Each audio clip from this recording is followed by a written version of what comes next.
Good afternoon to all the good viewers who are watching this program and have joined us on a weekly basis, and to all of those who are going to be joining us for the first time.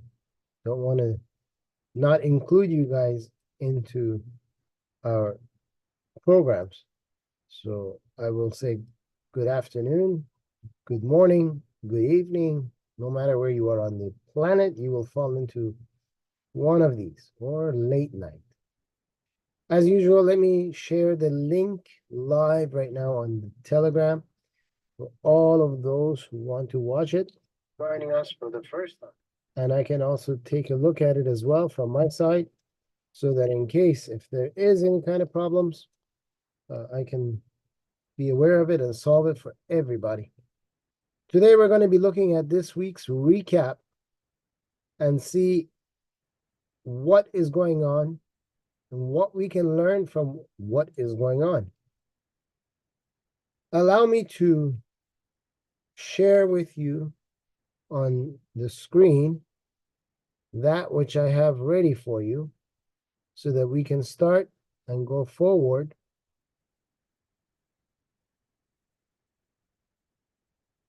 Just going to wait a little bit for it to pop up for you.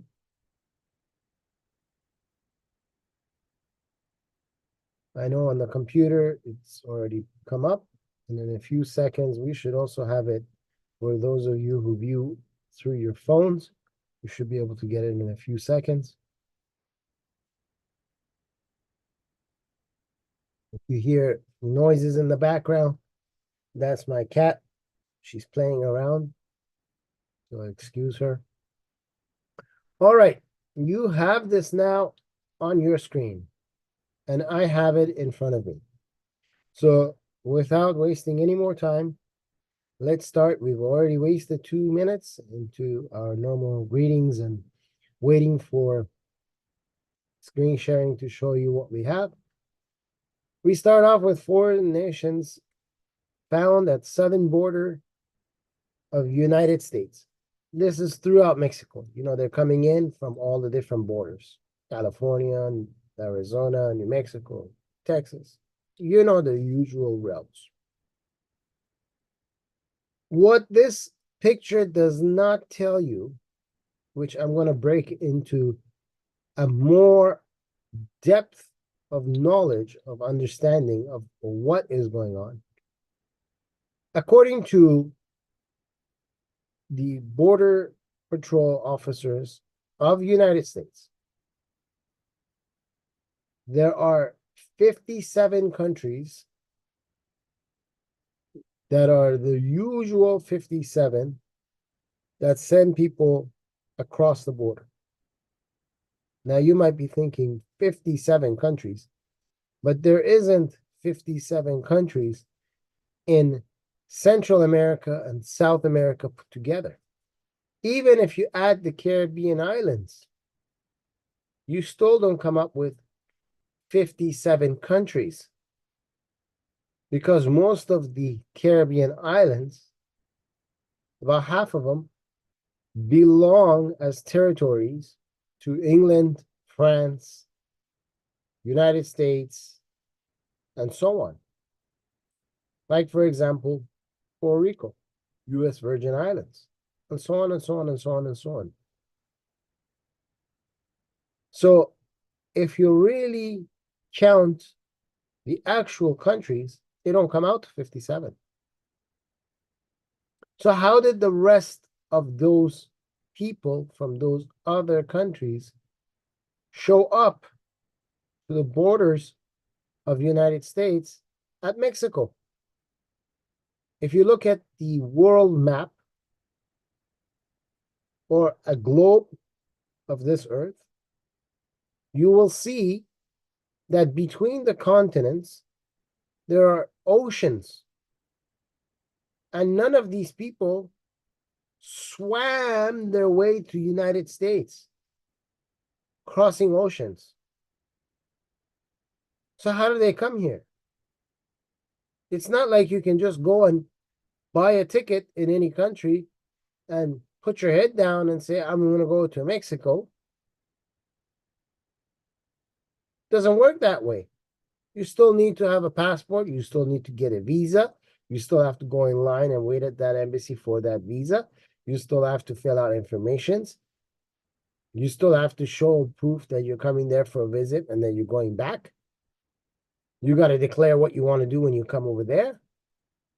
Don't just put your head down and go. Every country has a passport, and your passport is good for a certain amount of countries that you can enter. Some passports allow you to enter more countries and make it easier for you to have a visa, because there are agreements made between the two countries. You don't have to apply for that visa. It's granted inside of your passport. Not every country is like that, especially third world countries. They don't work that way. There's restrictions on their passports. It's very hard for them to come to some other countries. For example, United States has now had a ban on Iranians coming to United States. And no, this ban did not start with Donald Trump. This ban has been in place for well over 30 years, closer to 40. As long as I've been inside of North America, I can attest to it that there is a ban on Iranians from Iran coming to United States as a vacational stay to visit the country as a tourist. They're not allowed. They won't get a visa. In fact, for them to get a visa, they have to go to a nearby country that has an American embassy, like Turkey or UAE, and apply for it. If they already have, let's say, a green card or something of that nature, they could, in the past, go to the Canadian embassy in Iran, the English embassy in Iran, but those closed down. Then they were going to the German embassy and some of the others, but I don't know if they closed down right now at this point in time or not, to help them with that kind of a matter. And there's limited amount that somebody else's embassy can do for a different country.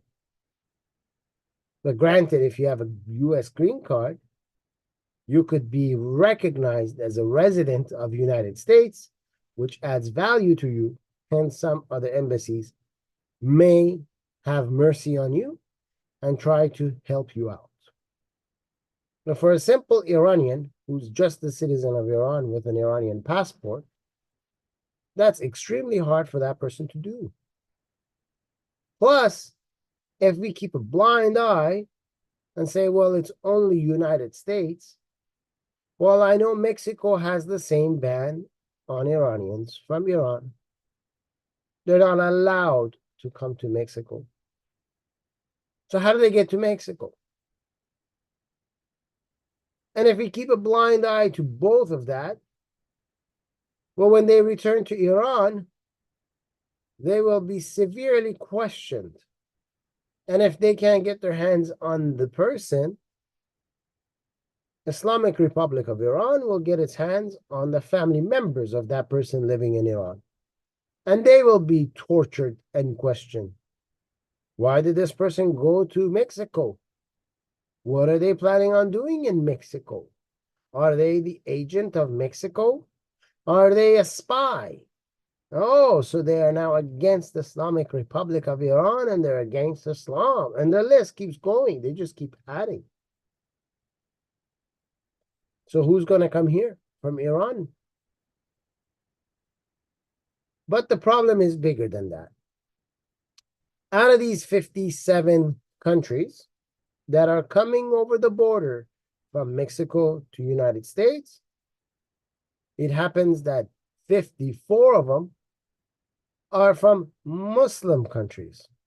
And we only have 54 actual Islamic countries on this planet. So all the Muslim countries are sending people over here. All the governments of Muslim countries are in on this plan because they're sending them. These people are being sent by their own countries' governments. Therefore, they can pass through other countries because they are supported by their own original country. What do I mean by that? If you are a diplomat for a specific country, your diplomatic status gives you more power to be able to go to other countries. Now, you don't have to be exactly the diplomat person per se. You can be the aid to that diplomatic person. And because you are the aid to that diplomatic person, that also gives you the power to be able to go through other countries. Hence, you can get on a flight from Iran, from Pakistan, from whatever Islamic country you want to pick. And you can go through the airspace of all the European countries, fly all the way to Bolivia, land in Bolivia, under the assumption that you are the aid to whatever embassy worker that's working in the Iranian embassy or Pakistani embassy or whatever embassy. And once you landed in Bolivia, you can start now your walk and join the caravans that are moving towards the United States. And since everyone's opened their borders, so you can just walk right through, you can now walk right through undocumented until you reach United States, and then you're here. That is how they're coming. And the American public, majority of them, don't know about this because your CNNs and MSNBC, hee-haw, and ABC and CBC and all the rest of the garbage news that's fake won't touch this matter with a 10-foot pole. And when they touch it, they try to give you a summarized version, a little compact thing, so that you don't really recognize how deep the danger is. And the kicker, these 54 countries that are sending people here to United States, they're not sending children and women. They're not sending the elderly. All of them are aged between 17 and 35. The proper age that you could recruit someone into becoming a soldier for a country. And what you don't know, but I know, and I can help you with, 99% of those Muslim countries, of those 54 countries, they have a condition in their laws that when a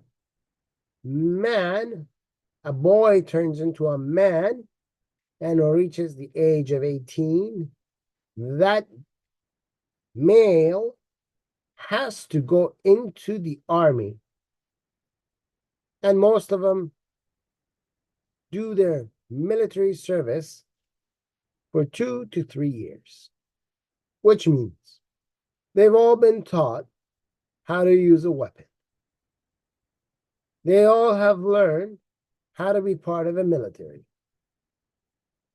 For some of them, coming from some of these countries, they grew up as a child with AK-47s and other stuff. A lot of them have seen war already. as a child. And now they're here. They are now the problem of the United States. And they're going everywhere. All 50 states. They're going everywhere. So it's not the problem of Texas. It's not the problem of New Mexico. It's not the problem of California or Arizona. You have them in South Carolina. You have them in Oklahoma. You have them in Idaho. You have them everywhere. They'll be in Nebraska. They'll be in Wyoming. They're going to be in New York, in Boston. Every city's going to get them. Houston's going to get it. Los Angeles is going to get it. Boston, Massachusetts will get it. New York will get it. Buffalo will get it. Every single city you can think of is going to get them. Now, amongst these 54 countries, there are some that are really, really dangerous. And on top of those 54 countries, there's 2 more countries that are extremely dangerous for the United States. Extremely. Their venom is extremely dangerous. And most Americans have been kept in the dark, not noticing what is going on. They tell you it's the Latinos and the Mexicans. They're all coming, Latino and the Mexicans. And every time they show you on TV, the person is speaking Spanish, and they say, the Mexican is coming, and the Latino is coming, and the Mexican, and the Latinos, and the Latinos and the Mexican. But it's not the Latino, and it's not the Mexican. Majority of those who are coming are not the Latino, and they're not the Mexican. Some are, but they're not in the majority. They're in the minority. The majority of those coming over the border happen to be from Africa. Yes, African Muslim countries. They're sending them here. Most of those African countries, they are poor. If you didn't know, now you know. Because they are poor, they're easily taken advantage of by other countries who also are poor, but richer than those African countries. Countries that have oil money, who don't spend it on their own people, but rather buy African Muslims from African countries to bring them here, recruit them to come here to the United States, to be part of the military of those countries that want to see the demise of the United States. And the average American is clueless. At no fault of his own. It's at the fault of the leadership of the country. And I'll explain that to you further. According to Fox, they tried to touch the tippy top of this mountain of migrants coming illegally. And they put this up for you. Afghans, within the year of 2022 and 2023, this is just what they've been able to catch and record. The ones they haven't caught, they haven't recorded, would raise this number even higher. But among those who they were able to catch at the border and record, so far, 6,386 Afghans have illegally come into your country. Egyptians, 3,153 have come to our country. Iranians, 659. Syrians, 538. Russians, 12,605. Chinese, 26,113. Now you tell me, how did they get here? Did you know that China monitors every aspect of life in its citizens? I mean, you can't get out of your house without being monitored, and you have a number system. Like how you have a number system for your credit with your credit cards. They have a number system on their life. If they fall below a certain number, they cannot fly. If they fall below a certain number, they can't get on a cruise ship. If they fall below a certain number, they can't even ride the train. If they fall below a certain number, they can't even ride the city bus.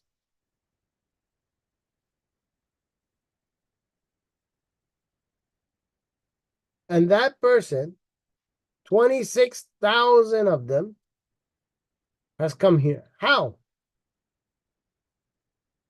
How did they get here? Iranians. They can't leave Iran to go anywhere. UAE is kicking them out. Turkey's building a wall. They have a problem with Azerbaijan. They've got a problem with Afghanistan. They got a problem with Pakistan. They have a problem with the Saudis. Saudi doesn't give them visas. They have a problem with Kuwait.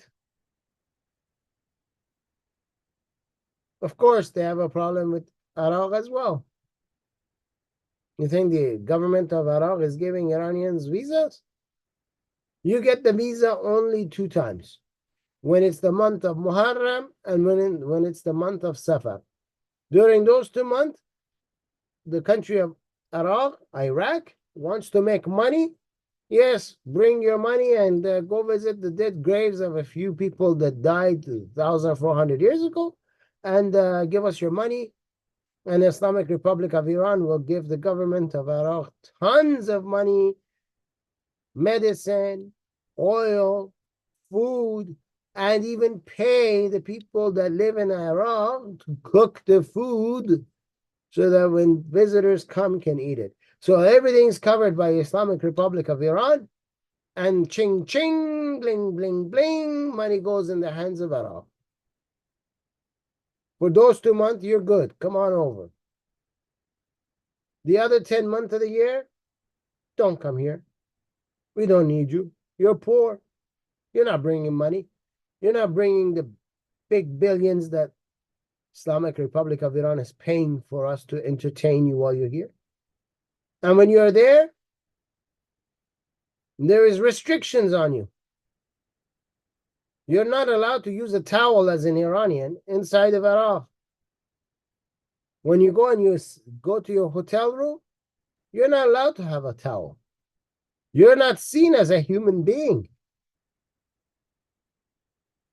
Your value is the same as dogs in Iraq. So how is that Iranian who's being valued the same as a dog in Iraq going to come to the United States? It's an inside job. Many countries are in on it. Hold back. Their hands are tied behind their back. And they say, go ahead, go ahead, go ahead.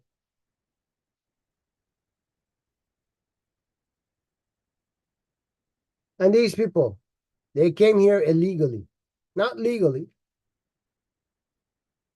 They don't spend big money going to get an immigration lawyer, work within the rules and regulations of the system, respect the United States, work hard and try to have a proper lifestyle and be an upstanding citizen. No, these people, no.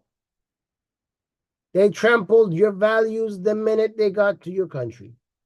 They came in illegally. It is like saying somebody comes to your door, puts a hole inside your door, comes through that hole while you're sleeping in your bedroom. And then they come here to your home, through that hole, go to your fridge, open it up, eat and drink what they want. Kick your dog and cat in the process. Sit on your couch. And hey, when it comes to relieving themselves, they don't use your washroom. They just do it in the hallway. The minute they broke into your home, they broke the first set of laws in your country. You think they're not going to break the rest of the laws of your country? And if you wake up from your bed and you come out and get puzzled when you see them and say, who are you? What are you doing here? They simply beat you down, maybe even kill you, and rape your wife. That is what they're doing to your country. How do we know? Well, why are the Russians and the Chinese here? They're here to steal your technology. They're here to change the mindset of your people. No, Russia's not bad. Russia does good. You know how we're doing? People come and visit us and they get oil and they come and they visit our country. It's cheap. We have tourists. We have this. We have that. A bunch of garbage. It's a bunch of garbage. Russia has been at this game since World War II. When World War II ended, Russia started its psychological warfare on the people of the world, not just Americans. You just, in the dark, you don't know. And when we tell you, you'll be skeptical. Oh, is that true? Can that be? But it is. Whether you want to believe it or not, it is. And it's been happening for a long time. And the buffoons that go there and come back and start to talk about how great life in Russia is, how there is so much money in Russia, how the Russians are so patriotic, and they are so proud of how they lost in World War II, and so many of them were killed. And they tell you all the garbage and how it came here. The first step that it was through your fake news, your correspondents who work for your news agencies and go and live abroad. And they live in Russia for a year, 2, 3, 5, some even 10. I mean, they just stay there. They're wined and dined by those agents that watch over them. You want to go somewhere? Oh, easy. You call your comrade friend, Vadim. Vadim is going to be there. Yes, Vadim will make sure that a taxi is ready to pick you up. Because government already called that taxi company and say, hey, you want to end up in Siberia? No, I don't. You don't know what Siberia, by the way, huh? Political prisons in Russia from the Soviet Union till today are in Siberia. According to Russians, when you go to Siberia, when the name of the region of Siberia comes up, you understand that no one will ever see you again. Your family can't get information about you. No one will literally use their eyes to see you. No one will know when you die, how long you were alive, and where you are buried, or if you are even really buried. But don't worry, Vadim will have a taxi agency ready for you. You want women? Natasha will be waiting for you. Every night in your bed, Natasha is waiting. This is the hard truth, reality. I mean, what you hear in my channel, you don't hear anywhere else. I tell it to you as it is. You may not like my language, but it is the language that you need to hear because no one else will tell you the truth. Truth hurts. It does. And then that person comes back to the United States or England or Australia or whatever country they came from. And they start to talk. They rant about how great it is in Russia. The second group are those who are sent there because they work for a company. And that company happens to have a contract with another company in Russia, probably in oil and gas. Maybe in the trades of bringing weed to your country so you can eat. Maybe it's in the professional sport clubs, like soccer for us over here in North America, football to the rest of the world.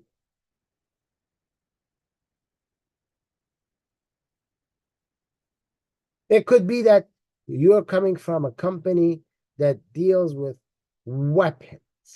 And now you are going to be bringing weapons into your country, and some parts of those weapons will be made in your country, other parts will be in Russia or whatever. Vehicles and other things. There's so many.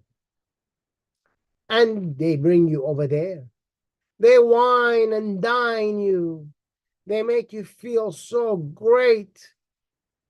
You feel like when you went over there, you didn't just go for work, but you went like as if you're on vacation. And then every year after that, you keep coming back. Let's go for our vacation to Russia. Oh, how good the Russians are. Oh, how much they respect. They don't respect you. They're forced to do that. They're putting on a show for you. North Korea does it too. Why don't you go to North Korea next time and see? China does it too. You go there, they have an agent on you. In fact, Iran does it as well. The minute you land off the plane, they're waiting for you because they knew ahead of time you are coming. If you had family members that are taking you to your family home, they're watching you. They're in the street every day. They got different people. They hire them. They're there, they're waiting, they're watching you, they're watching everything. When you came out of the house, when did you go back inside? Where did you go while you were outside of the house? Who did you talk to? Which restaurant you went to? After you come out of the restaurant, somebody will go in there and talk to the guy. Hey, what are he talking about? Why was he here? What did he eat? What did he do? And if they can't find anything hard on you, that's it. You're a spy for United States, Israel, and England, and handcuffed. And to even prison you go. And then Biden will come along and pay $1 billion to have you released.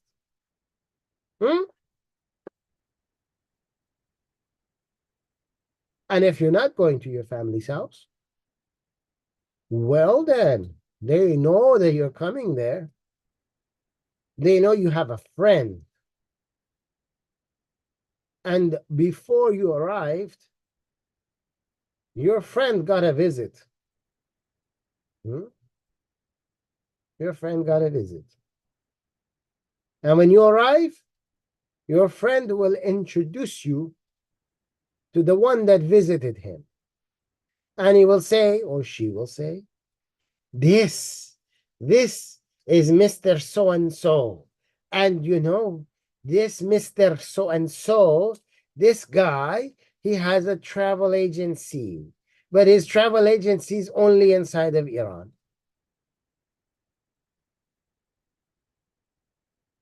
Yes, he can buy you tickets for Turkish Airways and everybody else too.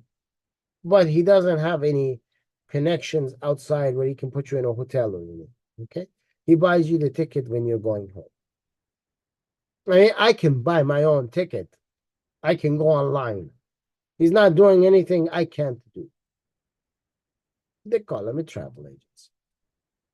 What does he do inside of Iran as a travel agency? Wherever you're going, he's got a car. No, you don't need to pay. Relax. Don't pay. We cover it for you. Come on now. He'll wine you and dine you. Except he can't give you alcoholic wine.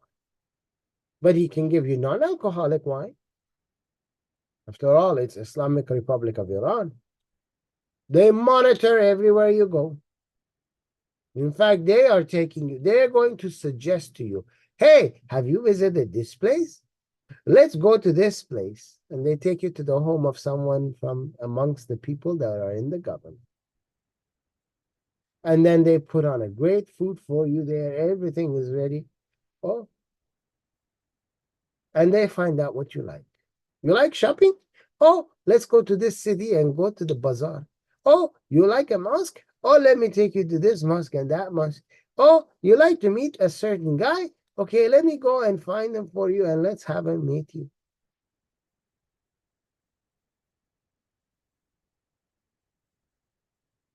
It's the same process. They all do it. And some idiots, I mean, we have lots of idiots. And they're full. In this planet, there are tons. I mean, you can find idiots by the tons. And some of them have high degrees. They're doctorates. They teach in the universities. Some of them have doctorates, but don't teach in the universities and hold high positions in certain jobs. And they are all recruited. They're brought there. And some of them, the ones that fit a bigger purpose, they go to Le Bombo University. In English, the Friendship University. Named after Le Bombo, the big terrorist of Africa from back before the name terrorist was popular, who ended up also being an agent of the KGB. He wasn't KGB, he was just the agent for KGB.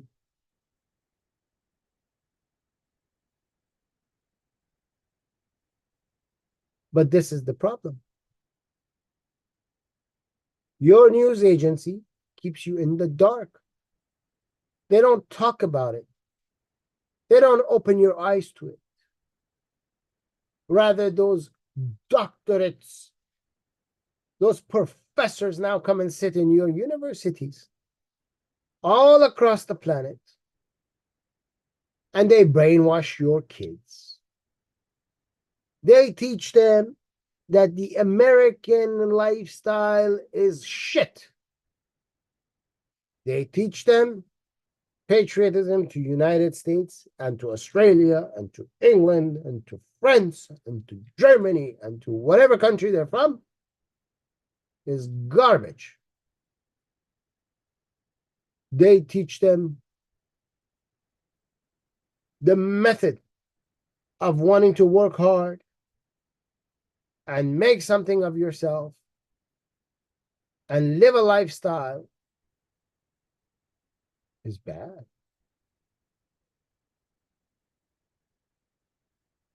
They teach them if you're a go-getter, an entrepreneur, if you're the type of person that can go out and create jobs and push the market forward and employ people, that you're a power grabber, that you're keeping people in misery because they're not making as much as you, that you're an occupier because you've occupied land, that there is a problem with you. And they'll tie that to your color. You're white. Because it's white people that came to United States and made United States United States. I mean, before that, what was it? It was a piece of land with no name, tons and tons of tribes of Indians. And no, they didn't get along. They had many, many wars amongst themselves. They had regions amongst themselves. The regions sometimes changed and sometimes did not change by the time of the year. Just like migratory birds that fly south in the winter and north in the summer, some of them moved up and down and side as the winters and the springs and the summers and the falls kept coming along.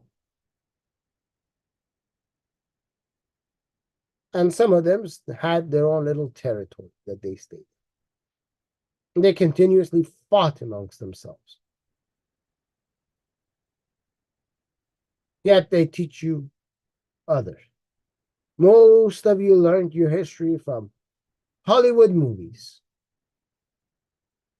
Oh yeah, the white man came in and he was a cowboy, and then there were the Indians and they fought, and Indians were shooting an arrow, and the guy who was a cowboy, he had a rifle, and pow, pow, he was hitting.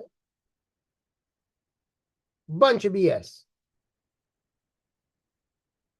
Yes, there were some bad things that both the British, the French, and the Spanish and the Portuguese did. No one's denying that. We all know about the polio that they had inside of blankets that they gave to the natives and wiped a lot of them out. We know all about that. Yes. No one's denying any of those things.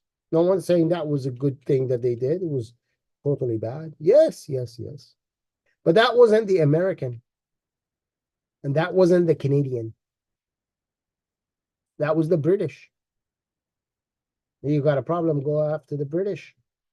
Why are they coming after the American and why are they going after the Canadian? They didn't do it. They were not in charge at that time. These guys never did that to you. Why you use their name? Why does the British get away scot-free? But we have tons and tons of idiots. With their own hands, they are destroying the country.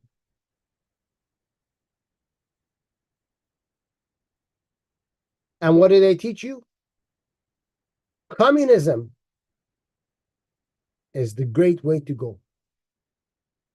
They teach you the garbage that was put in their head on all those trips where they were wined and dined in the Soviet Union and Russia prior to COVID-19. In the year of 2019, a lot of this was put a stop to because no one went anywhere. But prior to that, the system continuously kept going forward. The system continuously kept going. They've made it so half of your country is weak. Why I say your? Because I'm talking to directly you, the American citizen who was born here, raised here, knows here, and is being taken advantage of. I don't care if you see yourself Democrat, Republican, or independent. You're all taken advantage of. As a whole, you're taken advantage of.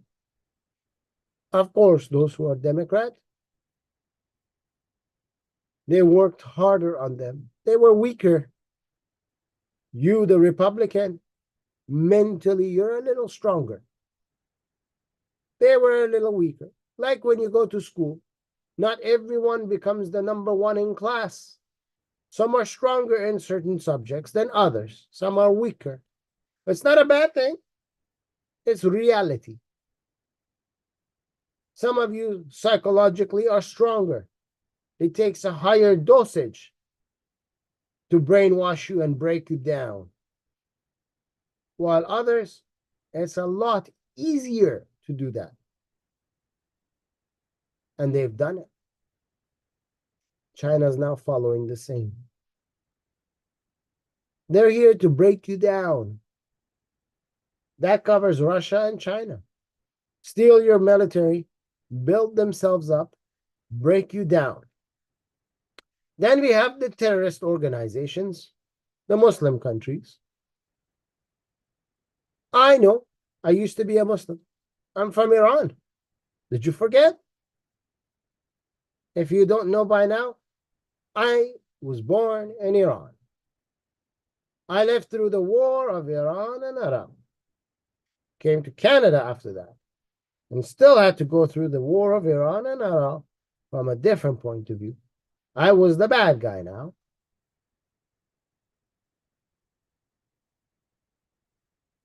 And I'm still here.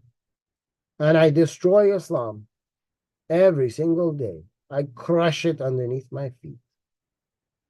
And there isn't a damn thing any Muslim can do about it. Because I don't make up stuff, I tell the truth.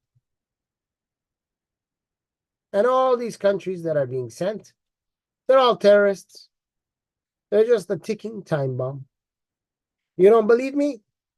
Go look inside your streets when they have their protests and they say from the river to the sea.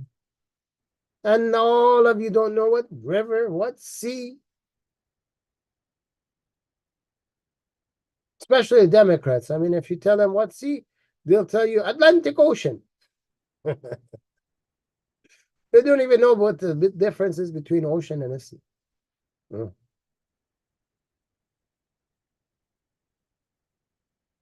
They don't get it. When the Muslims talk about Saturday first, Sunday second, they're not talking about we're going to take a step and walk on Saturday and then we're going to go and walk again on Sunday. No, that's not what they're talking about, man. Wake up and smell the coffee. Saturday first means we're going to annihilate, commit genocide on the worshipers whose Saturday is important to, the Jews. Sunday second, we're going to annihilate, we're going to commit genocide on those whose Sunday is an important day for them, the Christians. You're welcome. And all of you are sitting around, well, it's a good religion. I mean, let's bring them into the country. Yeah, he's my co-worker. He's great. He brings the food and we eat the food. And oh, yeah. I mean, he became a sheriff. And when we have the gay pride parade, he's there. And, he's celebrating with all the... Oh, no, he's not one of those Muslims like from one of those countries. Which those? They have names from those countries. I've never seen a country called those. They got names.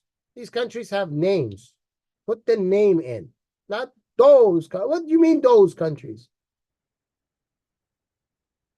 Why? Are they like some kind of a weird thing where they have like horns coming out of their head like a deer?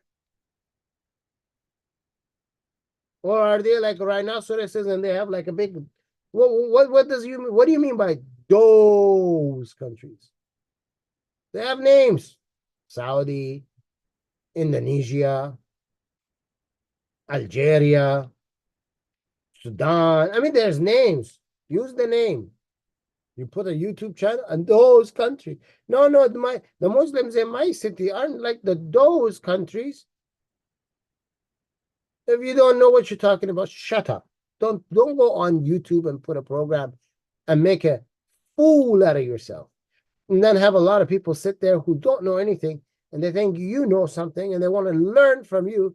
And all they're learning is in my city, in the West. Oh, they're very nice people. I mean, they just go to the mosque and pray and they come home and that's it. I mean, they're very respectful people. Respectful. In their holy book, it says that the people of the book which is the Jews and the Christians, are worse than animals. It says, find them and kill them wherever. It says, don't become friends with them, because if you become friends with them, you are one of them, which means they're no longer under the protection of Islam, which means now you can kill that Muslim and you can rape his wife and you can take whatever belongs to him. Because he's one of those people, the Christians and the Jews. And you don't know this, and you're saying these are nice people. They go to the gay pride parade. Yeah, they go to the gay pride parade because there's only, 100 of them in the city? Just wait until they become half the city's population and see what they will do. Blood will flow on your streets. When they're cutting their neck and they're raping your wife and your daughter, that's when you will realize, oh, these are the same people, not those people. They're the same people. You think the Muslim is going to value you, a non-Muslim, over his holy book? Are you insane? Do you know the punishment for leaving Islam? Automatic death. It's a death sentence. Some of us, we're too brave. We show our face and use our names. And we're not afraid of being killed. Because we're doing God. But you guys, you're clueless. You need to be educated on this. And your country doesn't do it. They don't do it because those who are in charge have their hands in the same pot. It's a globalist agenda. They're pushing it forward. They have it out there for you. It's just you don't see it because it's not covered. They use fancy names to talk about it, where you, the viewer, if you're not informed, it will go right over your head. They'll call it a Green New Deal. They'll call it Agenda 2030. They'll call it climate change.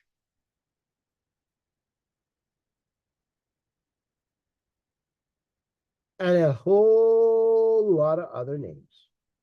World Economic Forum is on it.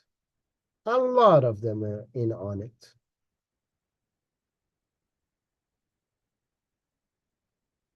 It's depopulation. Bill Gates talked about it in his TED Talks. You can look it up for yourself. He gave you a whole formula. And in that formula, he says, we need to eliminate the human beings. We need to bring that number to 0. Human being has to be 0. 0 means everybody has to go, go, go.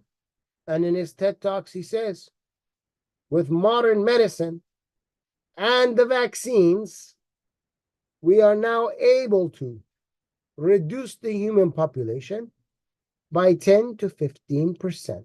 And the fact checkers, go F yourselves. Because it's on YouTube. And then you're going to ban my channel for saying it. Yeah, these people are coming on a daily basis. Between 12,000 to 19,000 are coming over the border that the Border Patrol knows about. How many unknowns? God knows. They're coming. Any logical person in government would say, let's stop these guys. Texas puts a wall in front of it, a barbed wire wall. And the federal government of the United States comes and cuts it so they can come in.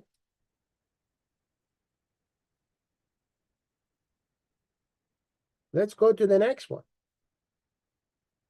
$250,000 for Nikki Haley. Donation from Democrat donor Reid Hoffman. Ever wondered why the Democrat would support a Republican? Why is the Democrats supporting a Republican? Normally, when you pay for something, you're going to get a service for it. If not, it's a Ponzi scheme and you should go to jail. Obviously, Reid Hoffman is not going to get involved in a Ponzi scheme. So in that case, when he pays $250,000 to Nikki Haley in return must provide a service for Reid Hoffman. And Nikki Haley is not going to go in the bedroom of Reid Hoffman.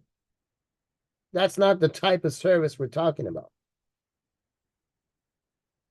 In other words, Nikki Haley wants to do something that Reid Hoffman sees extremely important and feels that there is a chance that the Democrats can gain a great victory out of. Hence, he feels comfortable giving Nikki Haley $250,000 so that the Democrat movement can move forward on their agenda. Or else, why would you give it? Why would you care who a Republican is going to have as their representative? You're a Democrat. You're going to make sure you have the best Democrat going forward. But that's not the case. Democrats are afraid of Donald Trump. They're petrified. Like in the Lion King movie, which majority of the people have seen. Remember when the hyenas, they heard the name Mufasa, they trembled?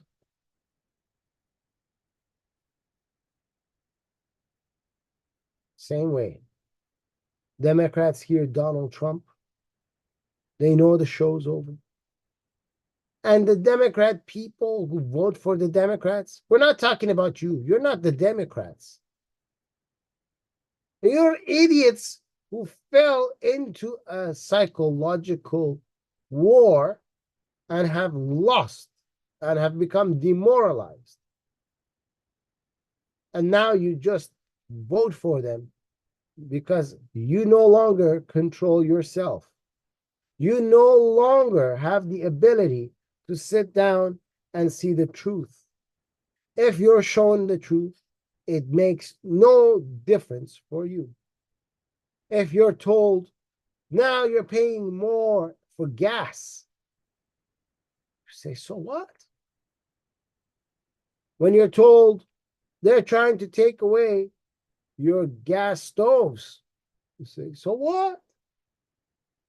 When you're told they don't want you to heat your house, so what? When you're told your jobs are being taken away and given to other people in other countries, so what? As if they're talking to a wall. Whatever they tell you goes through one ear, out the other. To the point that the real Democrat who's asking for you to vote for them gets on your programs, tells your people who you admire and watch, your celebrities, if you don't vote for me, you ain't black. And they'll come on your shows and they'll pull out a little hot sauce and they'll joke about how they used to smoke weed when they were in university. Laugh like that too. They'll put on a song and dance. They'll slur their words. Try to act all black as if that's what black means nowadays. And they make a mockery out of you, like you're some kind of clown. And the black person has become demoralized. Not every single one of you, but majority of you. They have worked on you. It's something they've been doing for years and years and years. Decades have gone by. Every single generation of you has been worked on. And they're working on the whites too, by the way. You just don't know. They're working on you the same way. And they tell the poor black folks, the white guy is your enemy. And they tell the white folks, the black man is your enemy. They got you.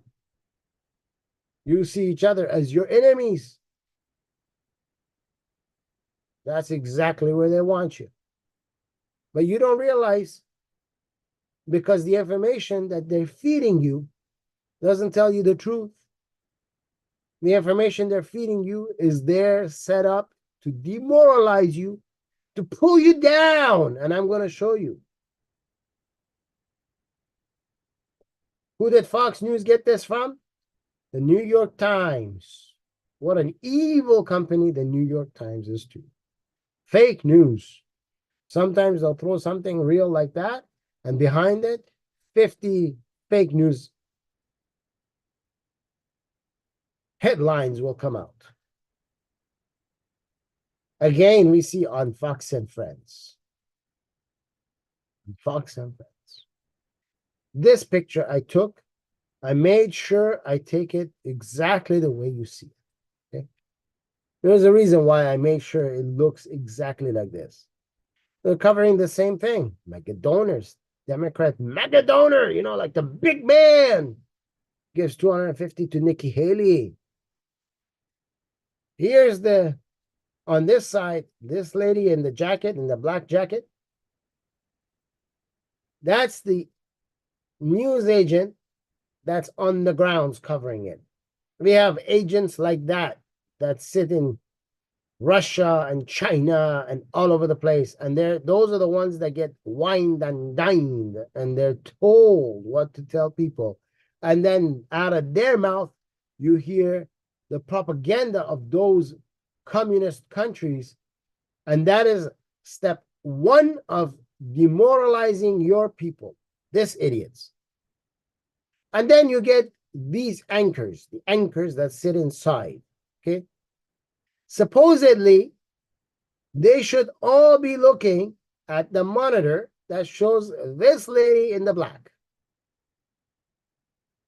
because they're supposedly talking to her, and we, the viewers, were supposed to be listening to the 5 of them talking to each other about this news. But let's look at it. You got this guy who wrote his book about Booker T and so on and so forth. Look at where he's looking. His eyes are going that way. This woman, her eyes are going down this way. This guy, the old man in the picture, his eyes are going that way. And this one, he's staring that one down like he ate his pizza.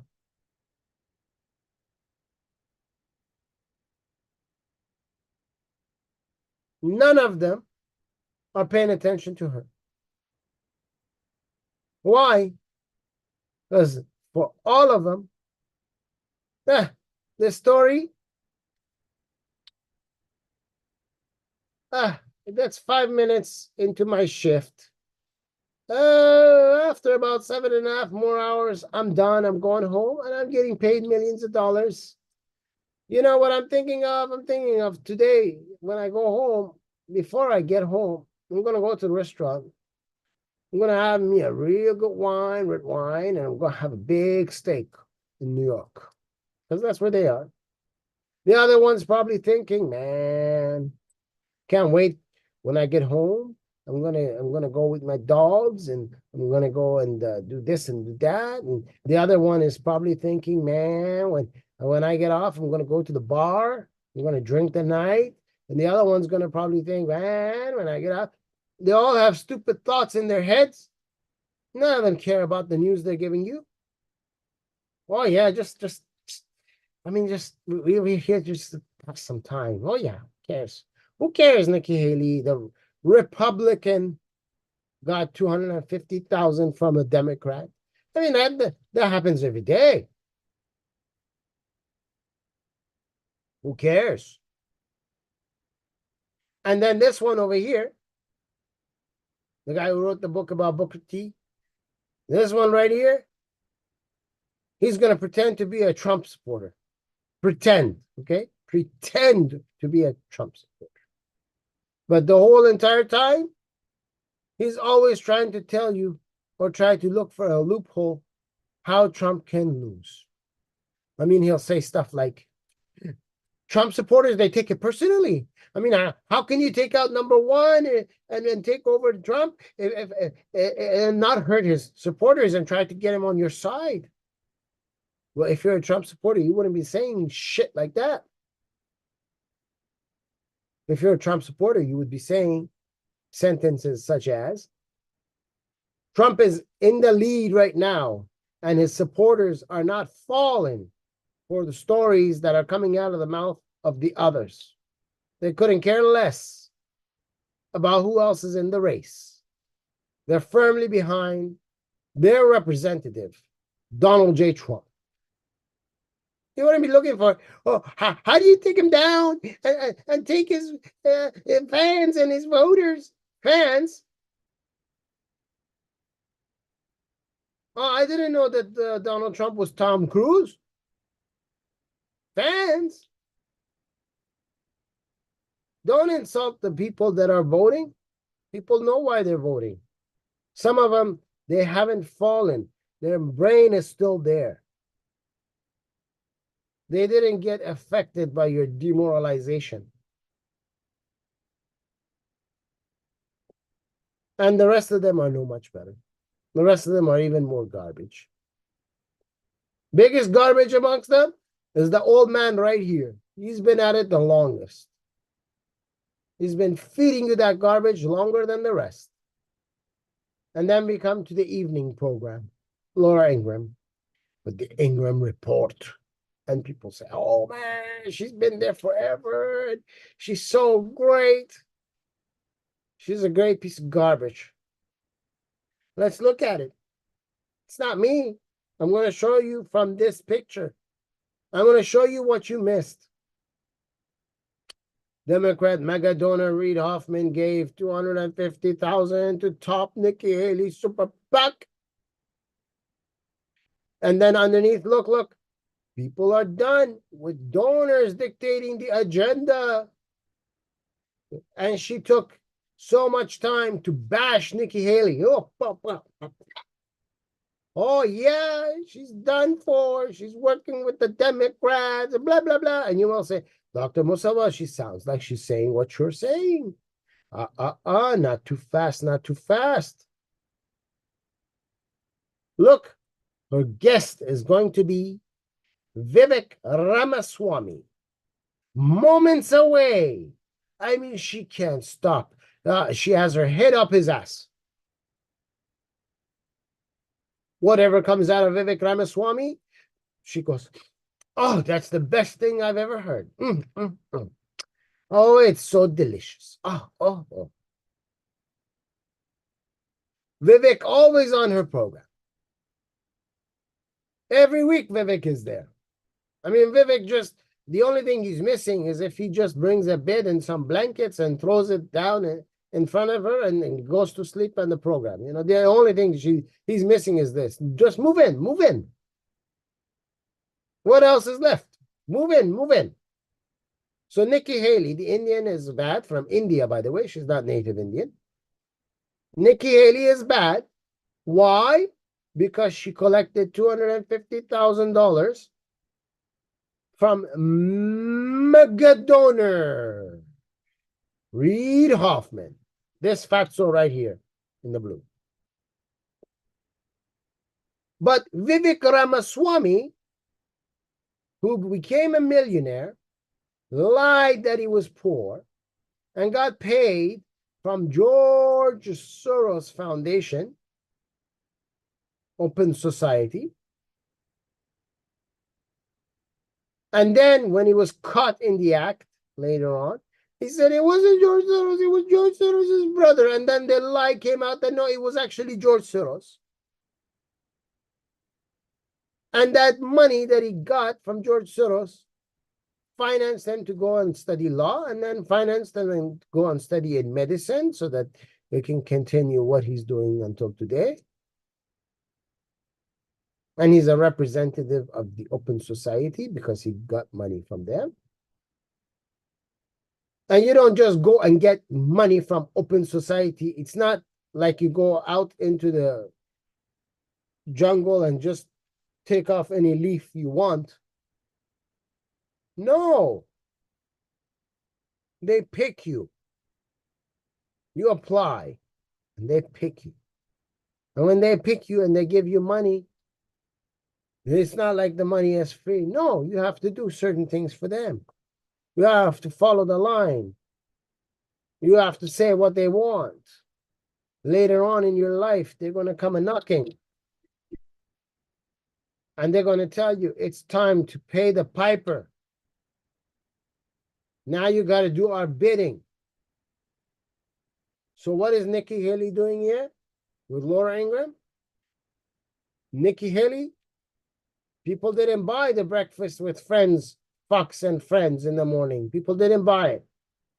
So now Laura Ingraham has to come along and say, well, we're going to use a different approach. I'm going to bash Nikki Haley, and then I'm going to refunnel you to the other Indian who works for George Soros, the guy who scammed you 3 times with the same medicine on your stock exchange and took your money and ended up that the drug that he was selling you was a piece of shit and does nothing for your Alzheimer's. The guy whose wife is a medical doctor, like almost every single Indian. And she's pushing the vaccine, the COVID vaccine. But now Vivek Ramaswamy will tell you that the COVID vaccine is no good. After people got side effects and died and whatever else happened and they have a problem, and now even in, the government, Marjorie Taylor Greene is now listening to people that have serious complications because of the vaccine, because it doesn't work with their bodies. All of a sudden now he's thinking maybe I can get their votes. Those people that have a problem, maybe I can get those votes. So because of those votes, he's going to come and say he's against the vaccine now. Vivek Ramaswamy is against the vaccine now. I mean, last year he was for the vaccine. Now he's against the vaccine. But his wife is going to push the vaccine. And then you tell people the guy, he doesn't have an honest bone in his body. He'll say anything to anybody. As the wind shifts, the guy will shift. And you'll say, when did he do that? When did he not do that? I mean, the guy went on the show with Al Sharpton when Al Sharpton wanted to become a president. And Al Sharpton schooled him. Put him in his place. And MSNBC picked the guy as a questioner. You think anyone can just walk up and ask a question? No. You've never seen Price is Right, where they pick you ahead of time, and they just announce you as time goes by? Come on. You guys need to know better than that. So the idea is, our first agent, Nikki Haley, got burnt. Hence, since she's burnt, bash her in the head. Pretend we're with the people. And now you, the so-called fans of Donald Trump. I mean, you're not a person who thinks for himself, not according to Fox. No, you're the fan of Donald Trump. I mean, Donald Trump is no good. Donald Trump just, he's like Tom Cruise.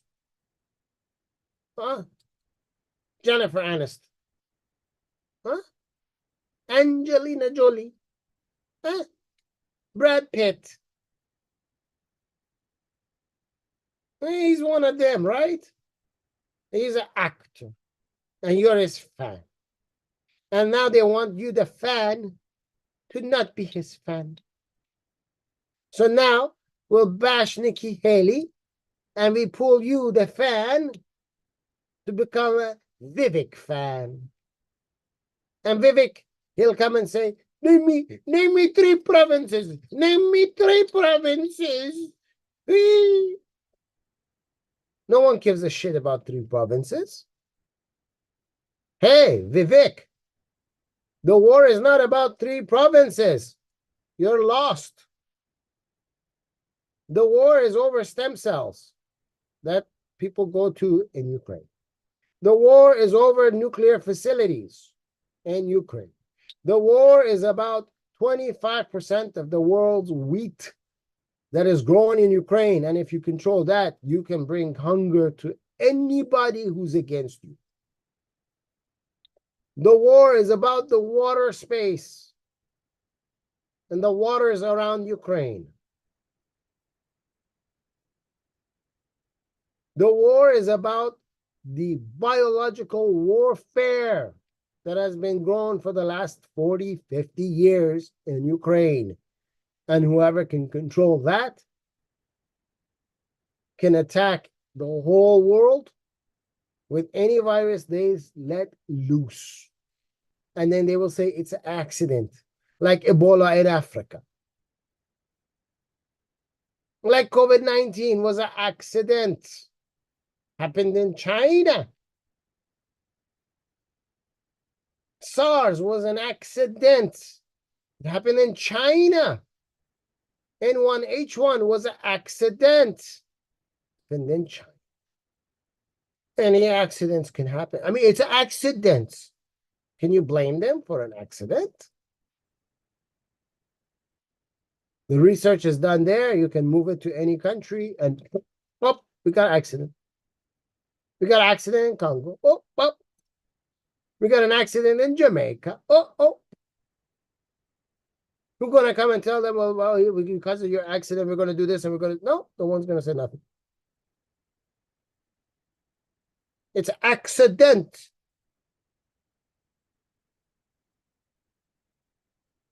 Vivek, no one gives a shit about 3 provinces. Little boy, you can't fool the people. There are some like me who are still alive. And we open the eyes of people to your stupid lies. No one cares about 3 provinces. They want to identify themselves as a tree or as a Russian. They want to vote or they don't want to vote. Who the hell are you to say if they don't vote, they're not Ukrainian? There are tons of people around the world who don't vote ever. And they're a citizen of their country. Who the hell are you? And what right do you have to say somebody is a citizen of their country or not based on if they voted in their elections or did not? How the hell do you know they didn't vote? Because Russia said so?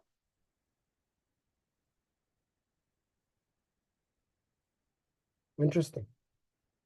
Name me 3 provinces. My child can tell you the name. My child. No, your child can't do shit, man.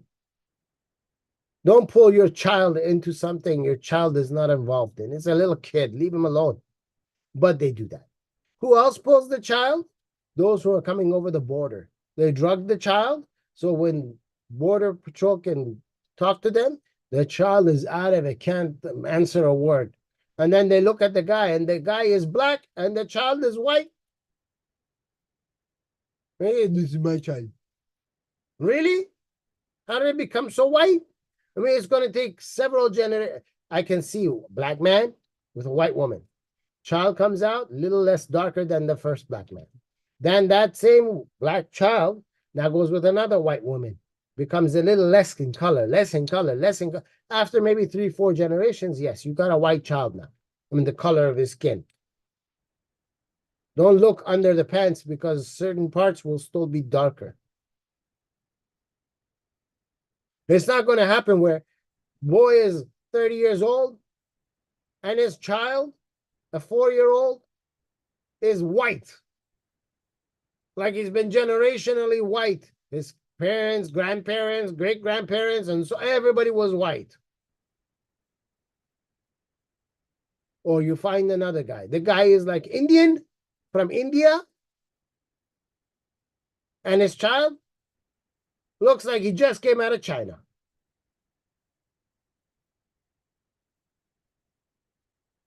My child. I got the child. You got to let me in. I got the child. The child. And now Vivek do the same thing. Hey, my child can show you on the map. If you don't know, let me, I can ask my child to show you the difference. My child, my child, my child. Oh, why are you hiding behind your child, Vivek? Be a man. Grow some testicles.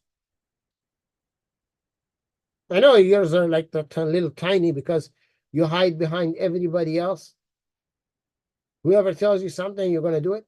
Weren't you the same guy that wrote a book chastising Donald Trump, trying to praise Abrams, former governor, Democrat Abrams? Didn't you write that book?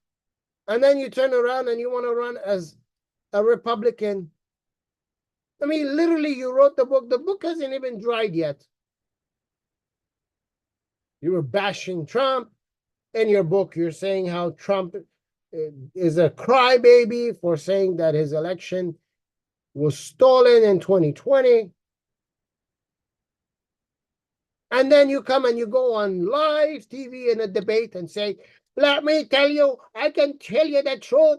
The election was a stolen, and the second one was a stolen, and it was a 9/11 is an insider job. Man, you just wrote a book telling the whole wide world Donald Trump is a crybaby. He's making accusations that his election was stolen, and now you come and you say the opposite. What changed? I mean, didn't you do your research before you wrote a book? Or is it that the Democrats came and they shoved their foot up your bottom and they told you it's time to pay up? You took our money from the open society. Now we need you to go inside the Republicans and stop Trump. Try to take the votes. Who cares if you win or not? I mean, the guy never voted once Republican in his life. If he had, he would have had to vote for Trump. And obviously, the guy wrote a book chastising Trump. So he didn't vote for Trump. So who the hell did he vote for? Biden? That's the only other choice. But now he's standing. I'm going to fool all the little university kids who've already been bashed in their head from the day they went to school until now that they're in university with how communism is great and how United States is an occupier and bad. You don't believe me? Go talk to your kids. Go talk to your grade 12ers who are graduating out of high school. And see how many of them actually like the country they live in. They're all Democrats. They've all been demoralized. They've all been told their whole life, you suck because you're an American. They don't tell you this is the last country on this planet where you're actually free. They don't tell you this is the last hope of the rest of the world. They don't tell you how every single Iranian has their eyes on America and is praying deep down inside for America to be successful. Because the ideology is the last one standing. They don't tell you every Chinese in China wants America to be successful so that one day they can bring down the corrupt government they have in China. They don't tell you the rest of the world is looking at the United States and every one of them wants to be an American because of the culture that they have here, that freedom culture. They don't tell you that. No one tells you that. You're not being told that. Your news agencies don't tell you any of these things. You don't know any of it. You know what you know? America goes around the world, and America invades the countries, and America bombs the countries, and America, and America, and America. And they don't tell you every time that the American went to do that, you either had a Democrat in office or you had a rhino in office.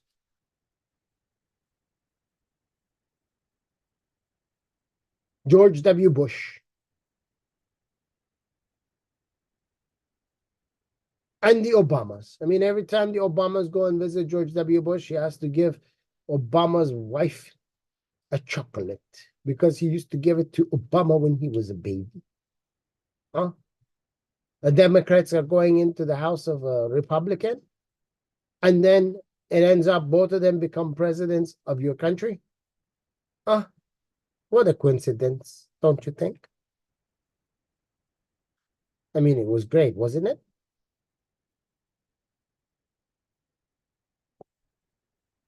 Food for thought. I thought the two don't like each other. It seems like they're very, very comfortable with each other.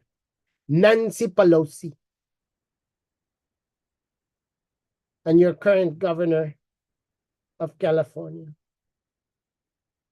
When the families were married to each other, they grew up together, and now they hold the same type of positions. What a coincidence, huh? I mean, they're all together. Let's continue down.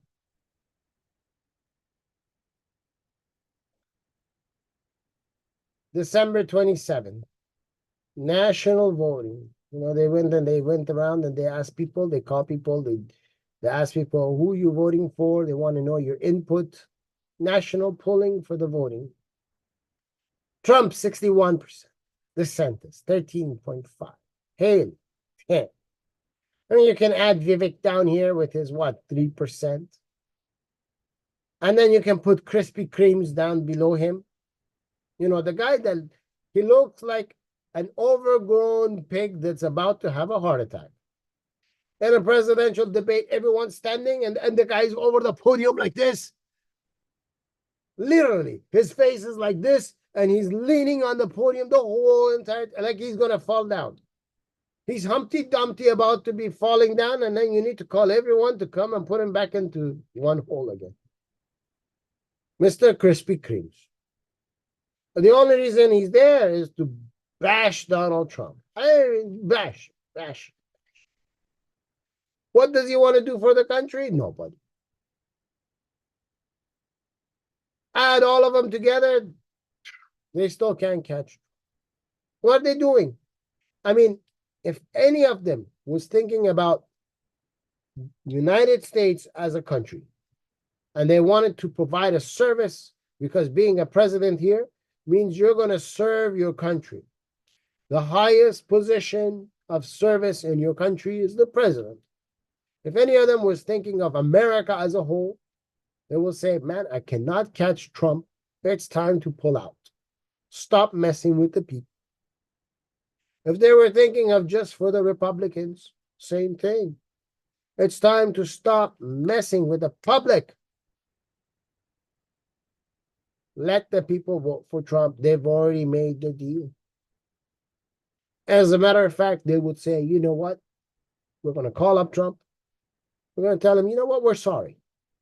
We tried, we lost. Now that we lost, we're at your service. What can we do for you? What position do you think we can fit in your coming coalition of cabinet members and whatever you want to have in your term, in your 4 years? How can we help you provide the best service to America? Because all of them combined, they can't catch the guy. You're going to lose. When it comes down to the people voting, Trump will win. But you know what Fox News agents will tell you? Well, If Trump doesn't win by like 75%, that means he didn't do very well. Well, the answer to that is, if these retard clowns that you have, like Nikki Haley, DeSantis, and Vivek Ramaswamy, and Krispy Kremes, if they all tomorrow pull out and say, you know what, we have no chance in hell of catching up to Trump, let alone beat him, yeah, Trump will get 100% of the votes. And they'll shut all of your mouths. But no. You can't have it that way, can you? No, you cannot. So you'll try to push Vivek Ramaswamy, make George Soros happy. But I thought George Soros was the enemy. Huh, Laura Ingram? Then we have late night program, Los Angeles Live. George Soros funnels money to Hamas-friendly groups.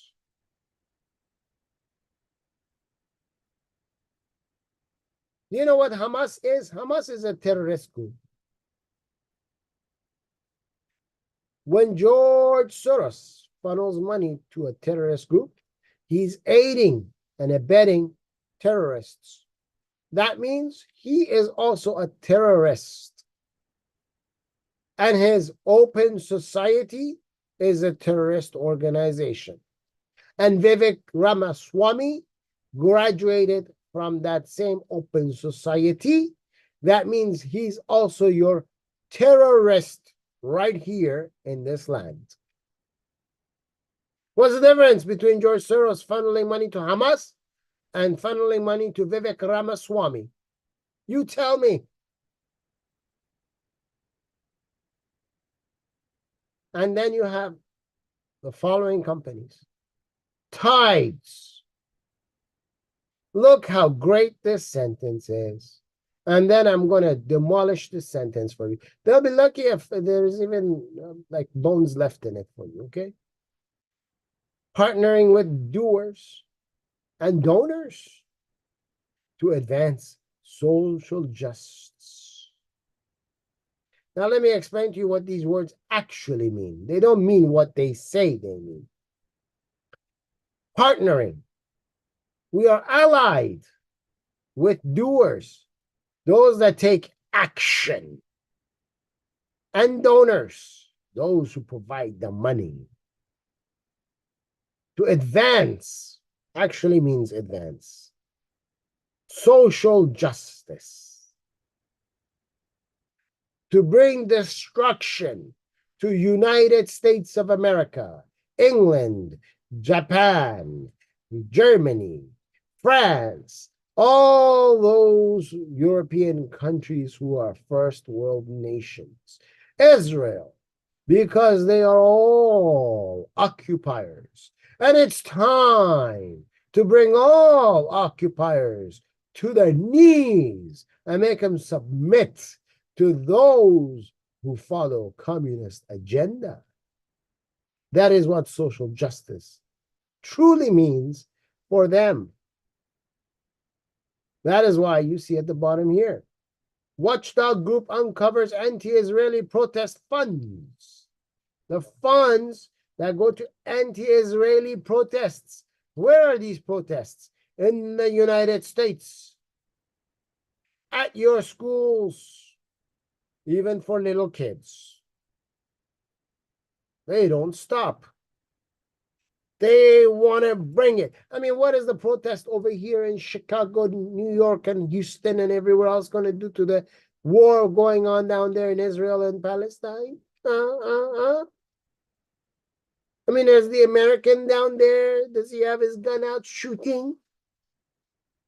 Is it the American jet that's flying above the air over there?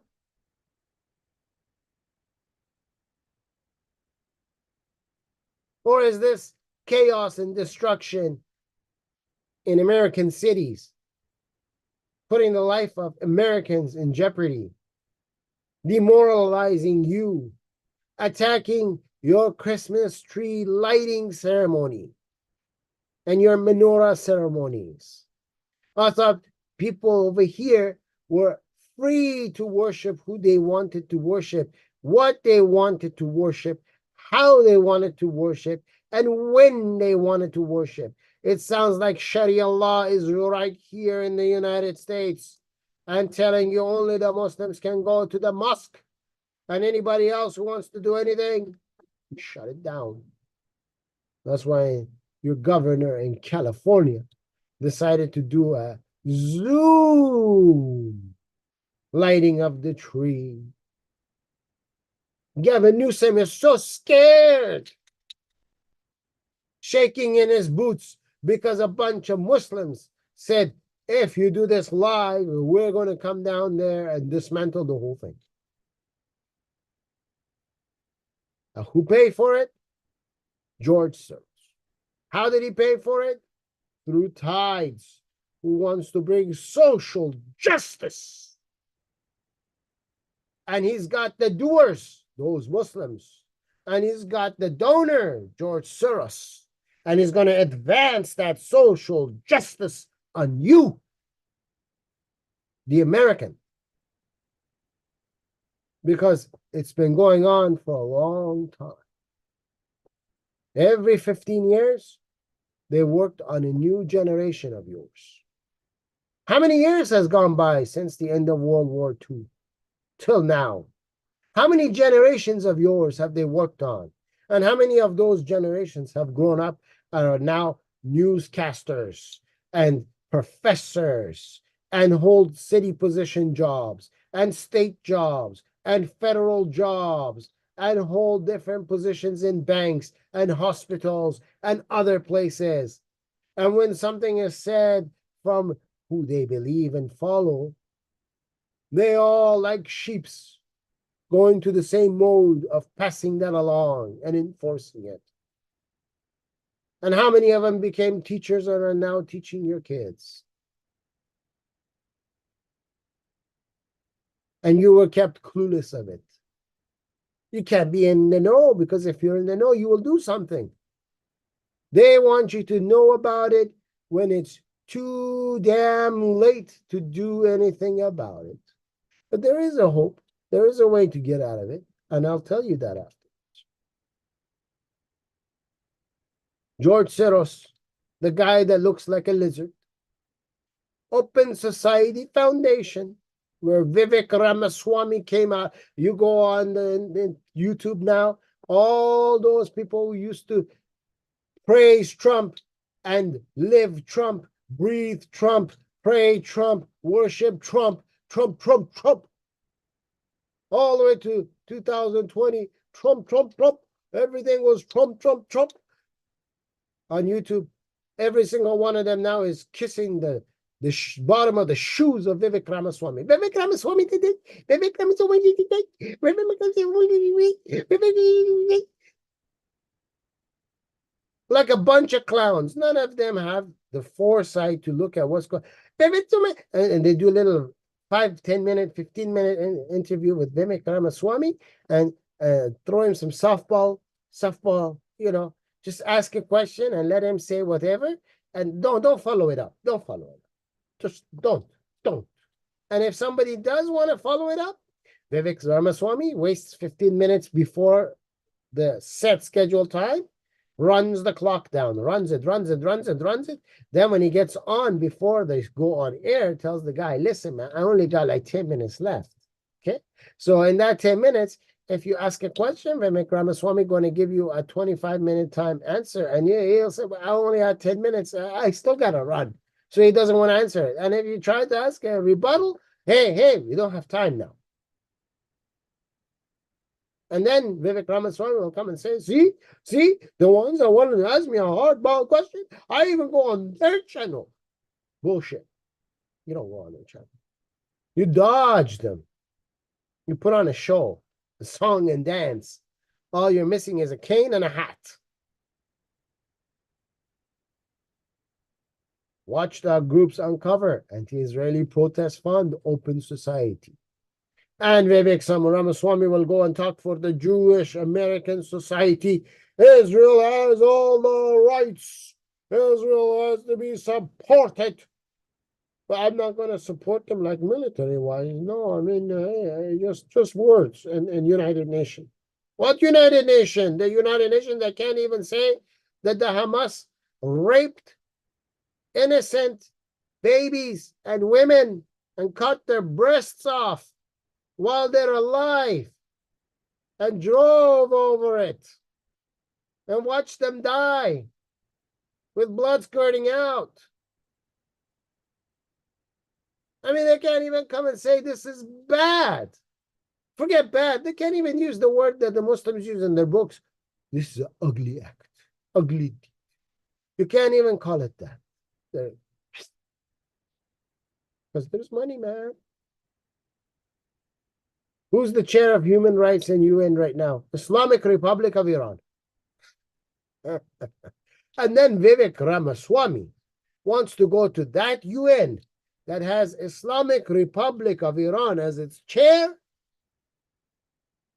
And he wants to say, America supports Israel.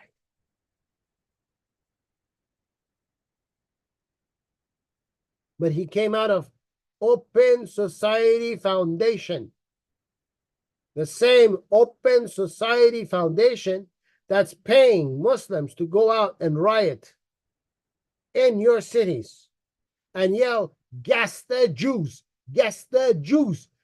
We're not going to take it anymore. It's time to take over. It's time to show these people, like they did in New York City. It's time to show. Let this be known. We're not taking it anymore. We're taking over. Financed by George Soros and Vivek Ramaswamy, of course.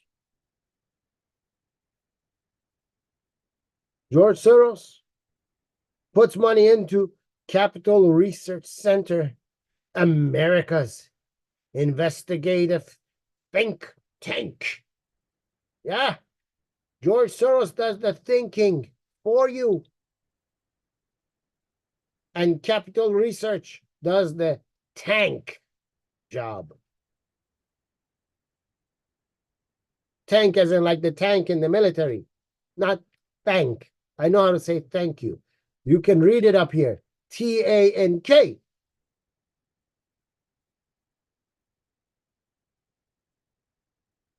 The whole idea is Capital Research is going to shoot you in your head with a psychological warfare.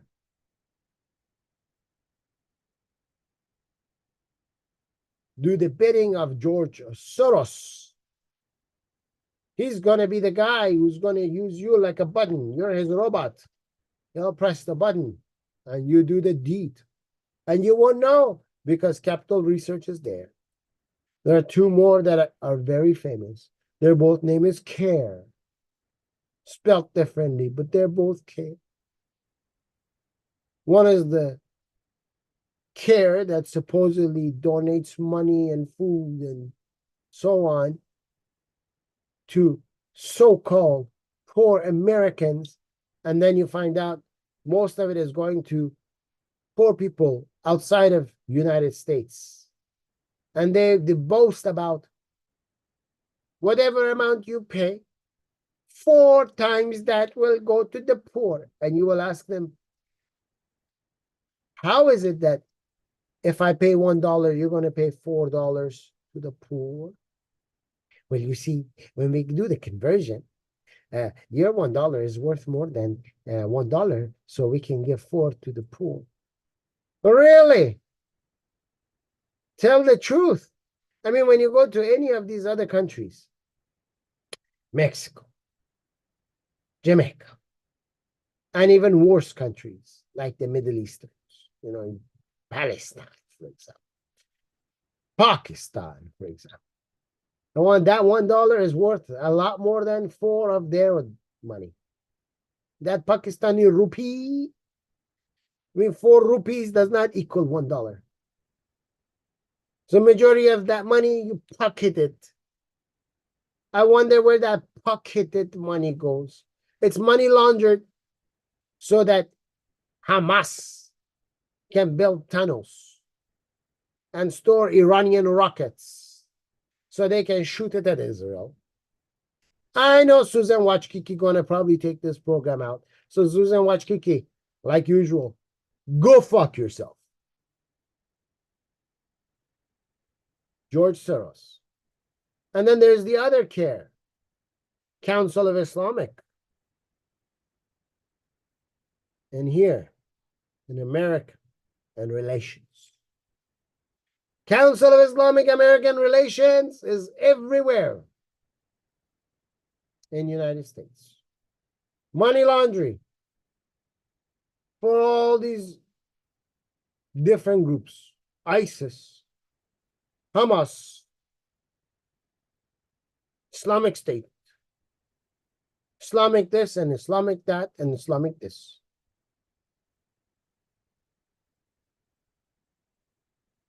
And who pays?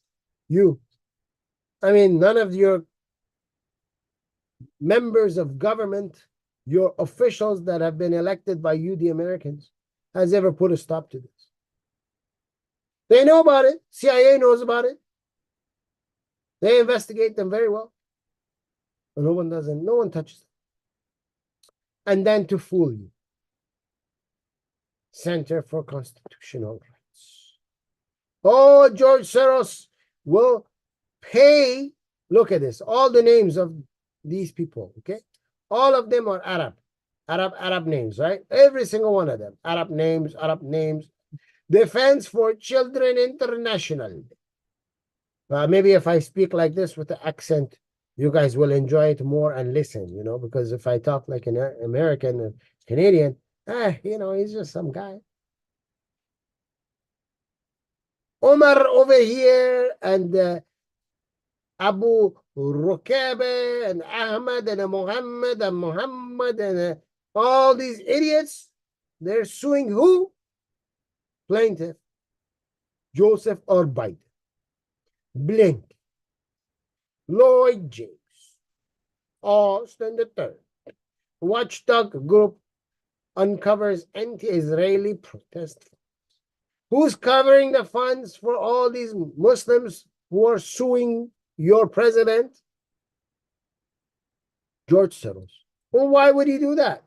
Well, he has to make it look like Biden is not in with him. So he has to make it look like you should vote for Biden. Biden is actually doing what he wants. But to fool you, they got money. Paying a bunch of lawyers. It's nothing for him. But what does he do after that? Here's the link. Here's the same lizard known as George Soros. There's a picture of Ali Khamenei, spiritual leader of the Islamic Republic of Iran. Every woman in Iran is fighting that they don't want a hijab on their head. I mean, Mahsa Amini died. And every single Iranian woman is dying prior to Mahsa Amini and after Mahsa Amini. And what they do? Photoshop, ladies and gentlemen. We just take a picture of, look, the face is a shadow. You can see the brownness of the shadow of the face. That same shadow has a brownness of hands. And then there is a hijab. You don't know where they got this picture of this woman from. Let's Photoshop it in here. Yes, the Iranian people are supporting their spiritual leader. The whole thing is Photoshop. This tree is Photoshop. This grass is Photoshop. Everything is Photoshop. Illusion. The Iranian people are your enemy. No, the Iranian people are not your enemy. The Islamic Republic of Iran is your enemy because they are the creation of Biden, and the founder, as far as funding is concerned, is George Soros, this lizard that you see on this side. And they say George Soros funds more than 50 million to Iran sympathizer groups linked to Robert Malley. Which Robert Malley? This Robert Malley, who's up here. Robert Malley works for Joe Biden. He's in charge of America's methods of relationships regarding its enemy, Islamic Republic of Iran. And in the last 3 years, which are Biden's presidency, whatever Islamic Republic of Iran wants, Biden's organization as president of the United States and his cabinet give him 10 times 4. Oh, you ask for 1 pen? Let me give you 10 pens. Oh, you want the sanction off? Let me get other sanctions with it off too. Oh, you want money for grabbing poor dual citizen people who have nothing to do with government and you call them a spy? Oh, yeah, I'll open up that business for you of collecting billions and billions for them. Oh, yeah, you want to attack Israel? Sure, I'm going to tell Israel, listen, Israel. Listen, Benjamin, Bibi Netanyahu, come on now. You got to tell them 3 hours ahead when the ceasefire going to be. And the ceasefire has to be for like 4 hours long. So that takes 7 hours of your time. And then remember, you got to also withdraw the people and put the people back. So that's probably going to take you to like 8 more hours. And then, I think you were too rough in northern Palestine. Now, when you go in the southern part of Gaza, I want you to go in even lighter, okay? Don't do that. I mean, you didn't throw enough pamphlets down. And CNN will come and tell you, hey, why are you guys not doing more to protect the Palestinians? I mean, what you wanted you to do? They're dropping pamphlets in the air telling you, do not stay here. Go.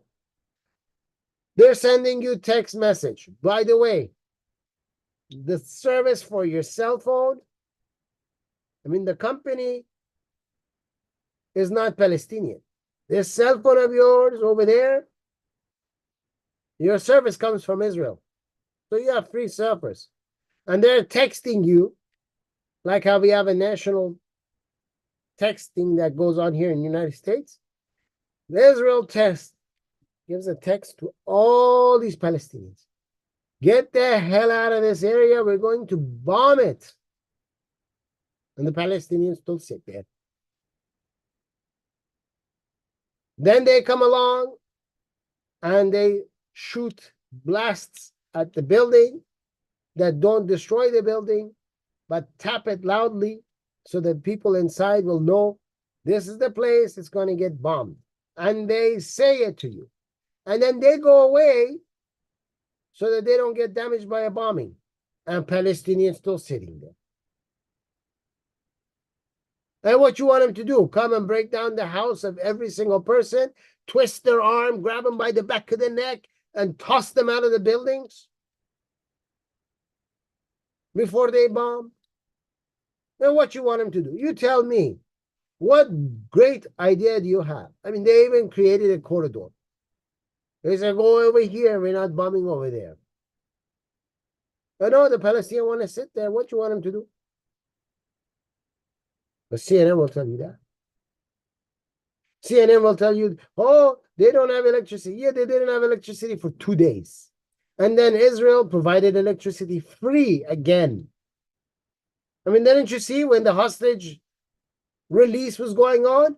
All the Palestinians had a phone out. Oh, we're going to take a picture and Allahu Akbar, Allahu Akbar.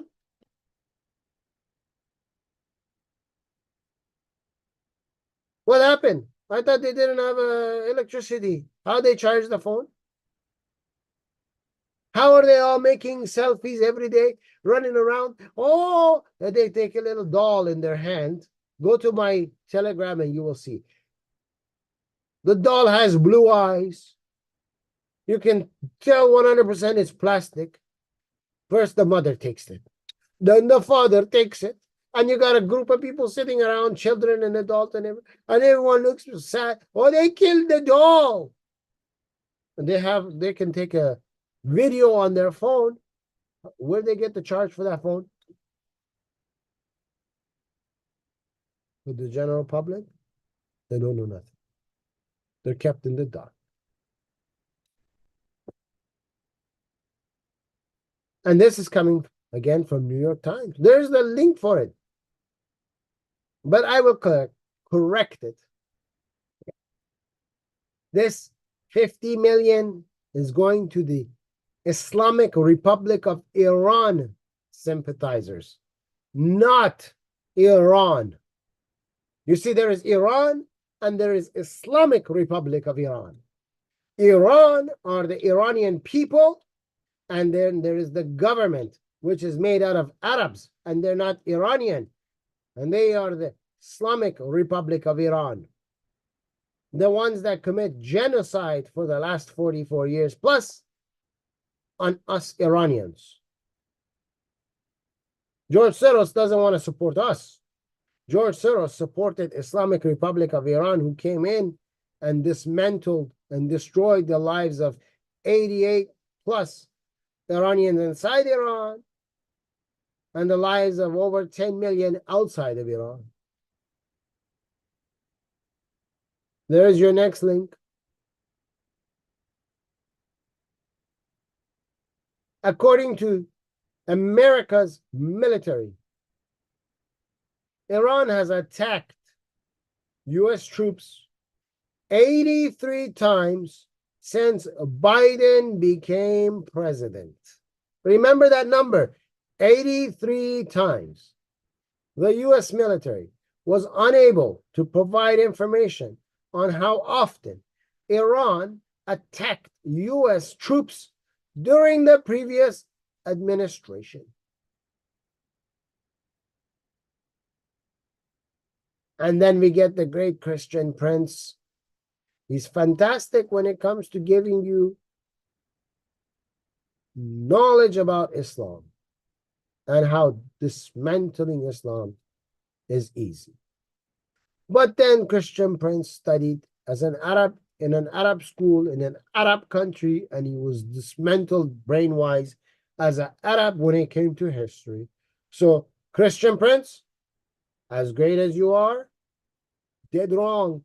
Iran did not steal the island of Abu Musa.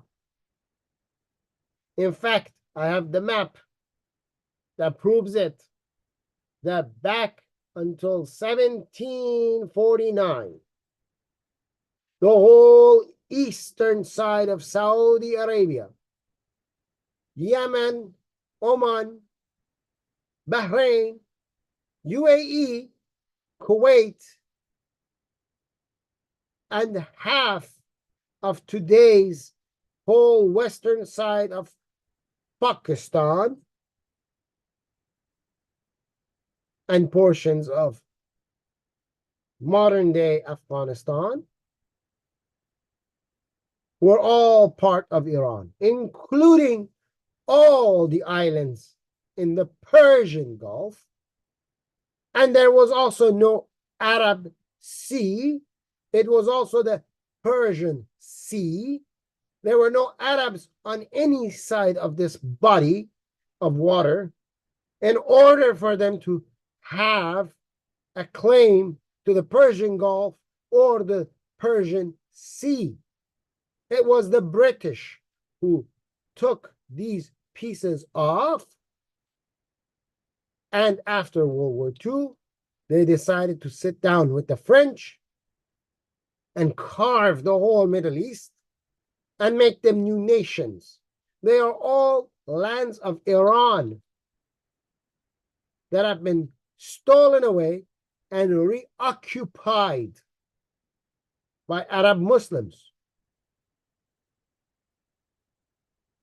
And it was the king of Iran, the Pahlavi kings, specifically Muhammad Reza Shah, Muhammad Reza Pahlavi, the king of kings, who demanded that England give back Bahrain.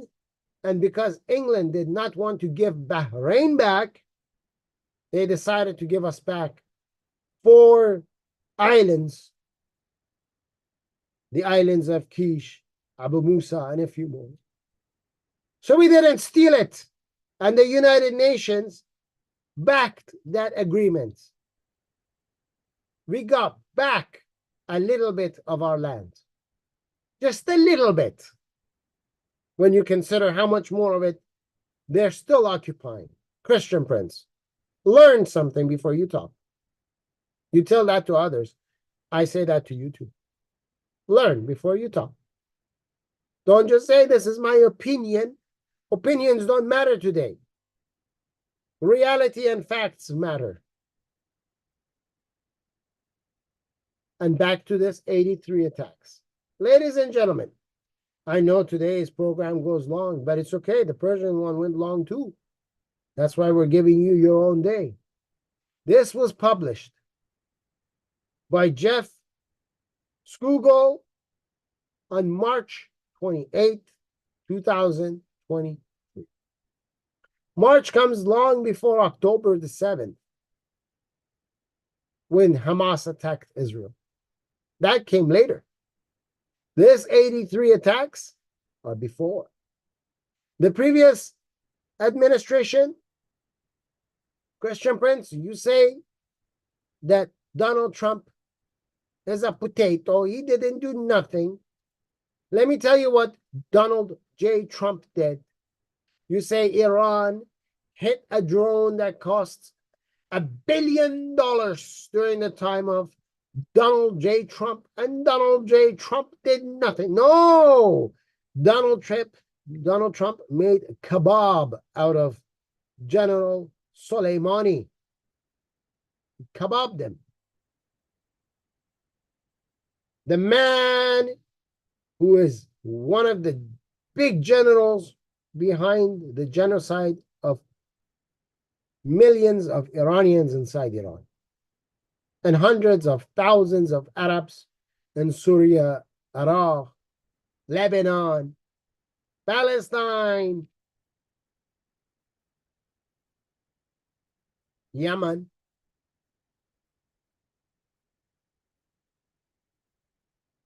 After that, the Iranians decided, this Islamic Republic of Iran, that they were going to hit military locations in Iraq.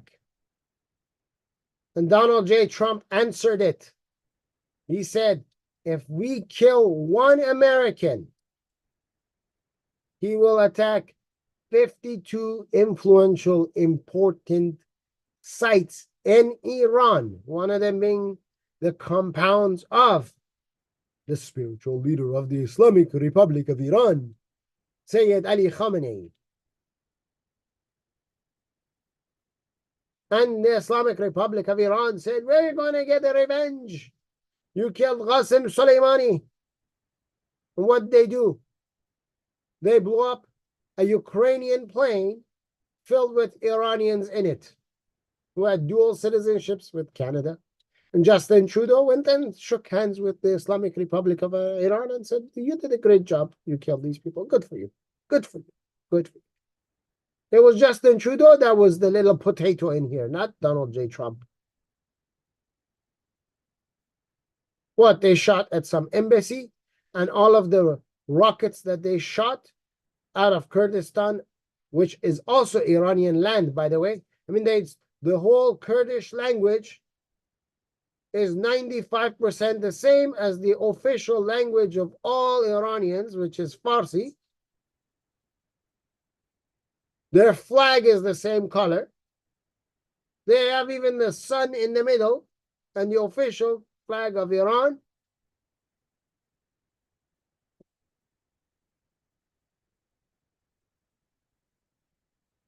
is the lion with the sword and a sun behind him. Green at the top, red at the bottom, white in the middle. What do the Kurds have? Green at the top, white in the middle, red at the bottom, and a sun. They just take out the lion and the sword. I mean, their clothing is Iranian. Their everything is Iranian. But they've been demoralized. And they've been bashed in the head. You're not Iranian.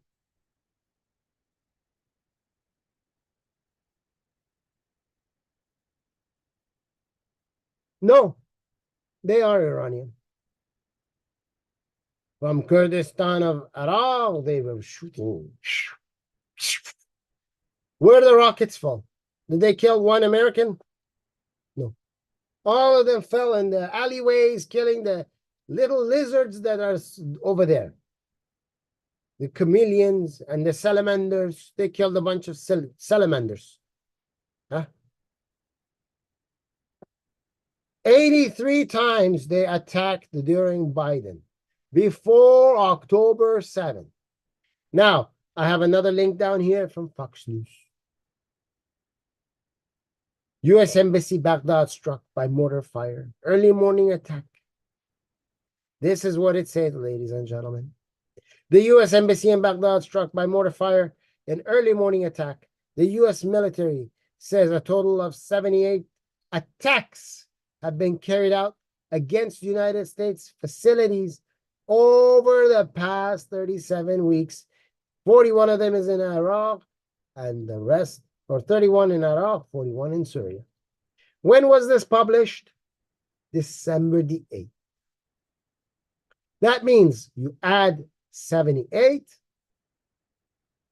plus 83. You come out with 161 attacks. Ladies and gentlemen, 161 attacks on American soil. What does Biden do? I'm going to hit like 3-4 warehouses. Yeah, abandoned warehouse. Yeah, sounds like, yeah. But at the same time, I'm not putting no sanctions on them. In fact, I'm removing the sanctions. I'm going to ban oil drilling in the United States, but I'm going to promote it for the Iranians. I mean, the Islamic Republic needs money after all. They got to hit us. I'm going to finance them hitting us. And then I'm going to say to the American public, I said to them, don't.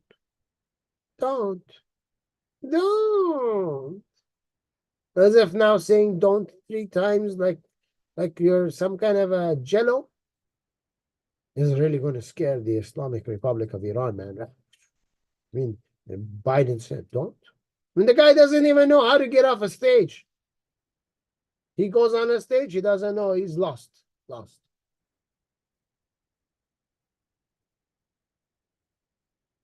And then the American public's just sitting there. No one comes and explains this to you. I bet you right now you're listening to this, you go, what? They attacked us 161 times? Yeah, they attacked you 161 times. And the number keeps growing. And your buffoon, Biden, promoting it, financing it. He finances it as much as George Soros, if not more, which is more actually. Because George Soros is giving 50 million here, 50 million there, 50 million there. But Biden allows them to make billions on the oil. Biden lifts the weapon embargo on Iran so that Iran can buy more weapons, stronger weapons. And what is Iran doing with these weapons? The Islamic Republic of Iran hitting American military positions in the area. And then you say, why? I say it's a show when George Soros finances a court against Joe Biden when they're both financing the same people. I mean, it's a show. As long as you don't know this part and you're only told that part, you think and you formulate your thought on just that part. But when you see the whole big picture, that's when it changes. That's when you can make a better decision. Oh, ladies and gentlemen, listen to my voice. You might listen to it right now. You might listen to it next year. You might listen to it a decade from now. You might even end up listening to this at a time when I no longer exist. There is one way to demolish the ideology of communism/Islamist. Communism and Islam go hand in hand. Communism and Hinduism go hand in hand. not classic Hinduism, the Hinduism you see today with all these gurus. The gurus, you all want to go back over there and get Eastern philosophy from the gurus, and they want to chant in the rhythm of the chanting, and the rhythm is going to bullshit. USSR has been using this for years, decades, since World War II. They promote the guru. They give money to the Americans and the Canadians and the Australians who go there to meet with these gurus. So when they come back, they can teach the guru ideology. They promote Islam.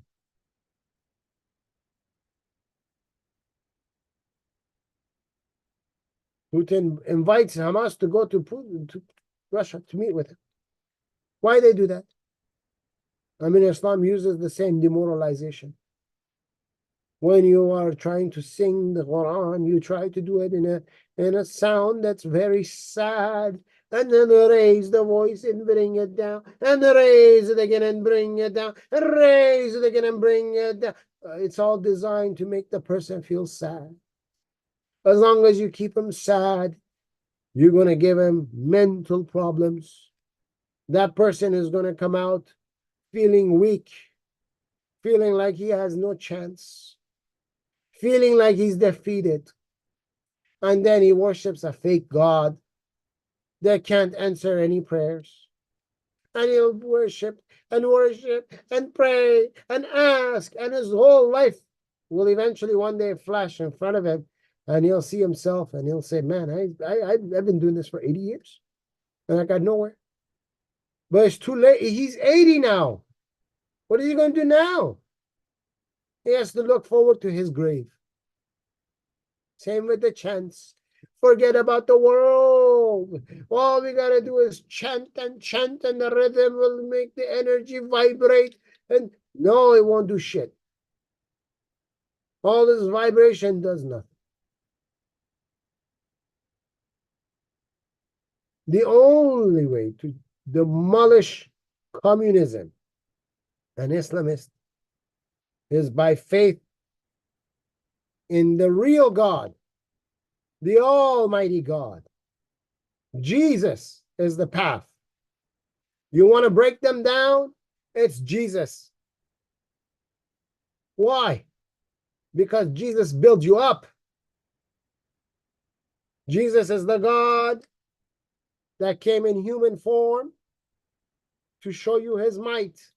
Because people say, where is this God? I don't see this God. If God is real, why isn't he showing himself? And God showed himself. He showed himself to Abraham. And he showed himself to everybody. He's the living God. They tried to kill him, but he did not die. He rose again.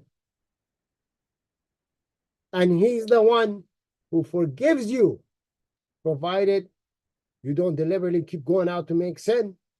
You believe in him, and he can forgive unlimited sin. He's the judge of the judgment day. He builds you up. He gives you hope. Unlike all the other religions that say it's your deed that's going to get you either to be reincarnated or not and escape this world, like the Buddhists and the Hindus, or it's your deed that will proclaim if you're going to make it to heaven or not, like the Muslims, and then you find out God made some people for heaven and some for hell, and your deed was worthless. But in Christianity, you're built up differently. Your mentality is different. It raises you above all that. It gives you that confidence. And that confidence stops psychological warfare that the communists are doing. You don't get affected like the rest of them as long as your faith is strong. This is why communism banned religion, but then secretly through the back door they allow Islam. secretly in the back door, they allow you to become a Buddhist or a Hindu. They got no problem. What do they have a problem with? They have a problem with Christianity, followed by Judaism. Because if you're a Jew and you really read the book, you have no doubt that eventually you will understand that the whole Old Testament is only there to proclaim Jesus coming. Over 300 verses, Jesus, Jesus, Jesus, and every single one of them came true. How will you deny? So they banned it. All those communist countries during the time of USSR, they banned it, they banned it, they banned it. Czechoslovakia bans it, Yugoslavia bans it, everybody bans it. Don't be a Christian. They were forcing the Christians to marry the Muslim so that the children will then, by default, become Muslim because the man is a Muslim. And no Muslim woman is going to be married to the Christian. It's against their religion. So take the Christian women. It was a war against Christianity and you did not know because nobody told you that. They said it's just a Cold War between America and Russia. They didn't tell you the truth. They hid it from you. And this is going to be a long program, but we're coming to an end soon. I got lots to say, but I'm going to have mercy on you as the viewer. But don't worry, you can listen to it. I mean, when you go to the washroom, you'll listen to a part of it. When you're taking a shower, you'll listen to another part of it. When you want to go to sleep, you'll listen to a part of it. When you're eating your food, you can listen to a part of it. Eventually, you'll listen to the whole thing.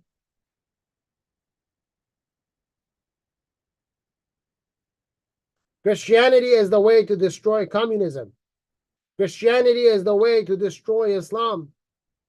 Christianity is the answer. Get into a good church.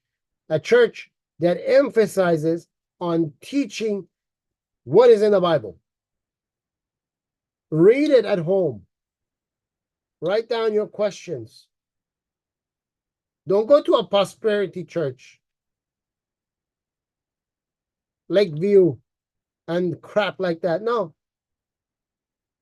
Don't go to the Seventh Adventist and all this garbage, Jehovah Witness. Those are not Christianity.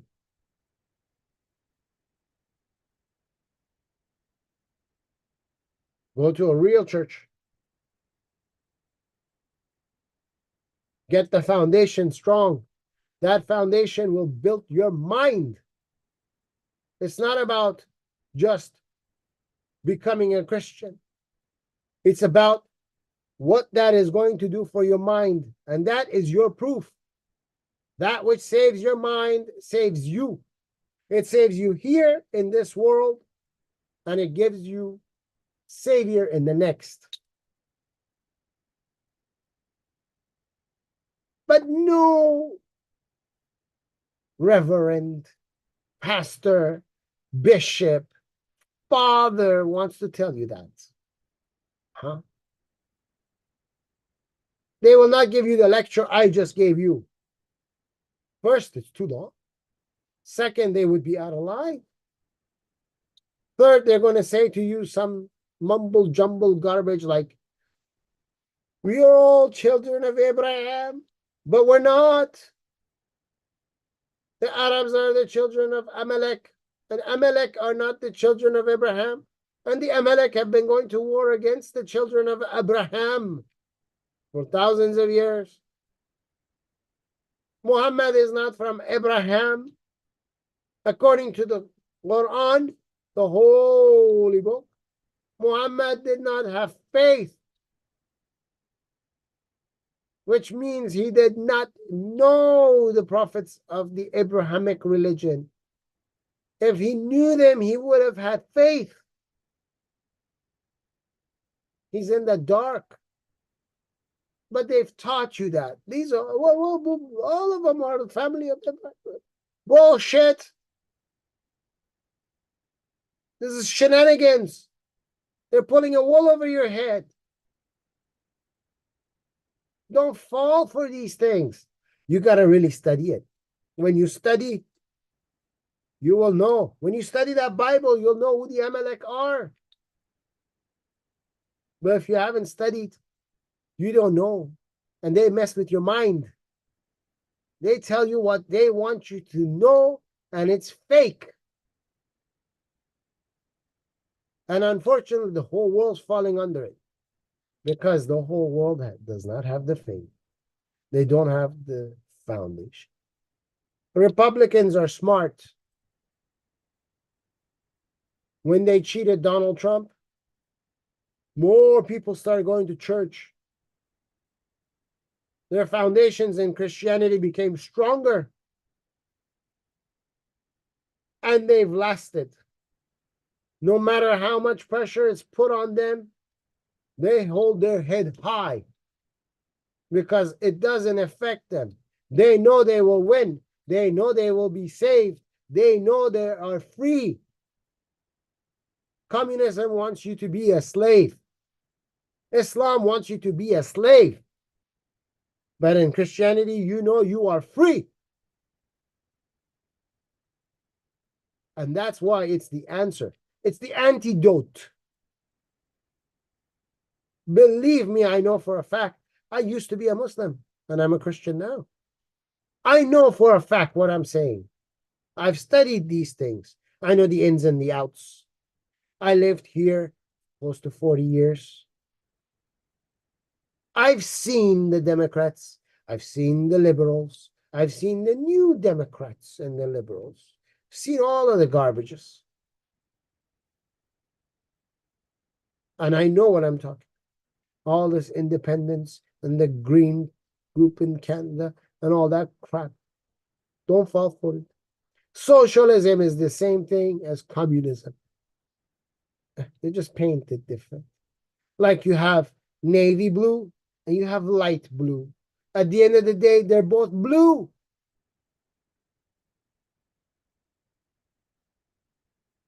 They have the same ideology. They will do the same to you. One will squeeze you a little harder. The other one will just squeeze you tight.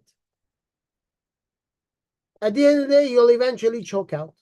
I mean, they got you by the neck and they're squeezing. If you don't free yourself, eventually you'll choke out. Do you want to be choked out faster or a little slower? You pick. Or you can become a Christian, a true Christian. Study it yourself. Study it yourself and see what it says. And teach it to your kids. Homeschool the kid if you have to. And you put in their curriculum reading the Bible too. The day that they took God out of your schools in the United States, that was the day when the first domino fell. When you stopped being patriotic, your dominoes continuously fell. And to redo the whole thing, you have to train a whole new generation out of the filth that they're getting you trained under. You have to stop it. You have to call timeout. And you have to restart with a new system. If you don't do that, communism and Islam will take over everything. They're already here, playing both sides. And they're trying to make sure you're powerless. But this is the antidote.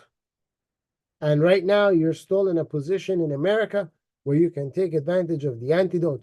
You can't take advantage of this antidote everywhere else. People have to do it underground, risk their life in Iran and all over the Middle East to study the Christianity that is open to you and free to you, and you have full access to. Those books are banned over there. You can't get a Bible. You can't walk around with a Bible. You can't have it in your house. Somebody sees it, if they tell on you, it's finished. You're finished. They will kill you. No one will see you anymore. You're done for. Same in China. They toppled down the churches. Of course, they do that to the mosque too. But for the mosque, it's because there's terrorists in there. They don't want the terrorists. Christians don't have terrorists. What's their problem? Because it breaks down the communist system. And they can't have that. But you have that opportunity right now. You can take advantage of that opportunity. It's up to you if you want to save yourself or if you want to fall for them. With that being said, due to time, I mean, I could add more and keep going, but due to time, I'm going to leave you all in the hand of Jesus. If you like our program, don't forget, use your wonderful finger, click on the subscribe button, go to my link tree underneath the program, click on that and subscribe everywhere else. Share the program, like the program, leave comments after the program, and those people that you share it with, tell them they should subscribe. The more you subscribe, the more the algorithm bots of YouTube will promote the program, and the more it gets promoted, the more it will reach new ears. And the more ears we reach, the more the chances that we can save somebody else too. And you will be a partner in that. You will have a mission in that.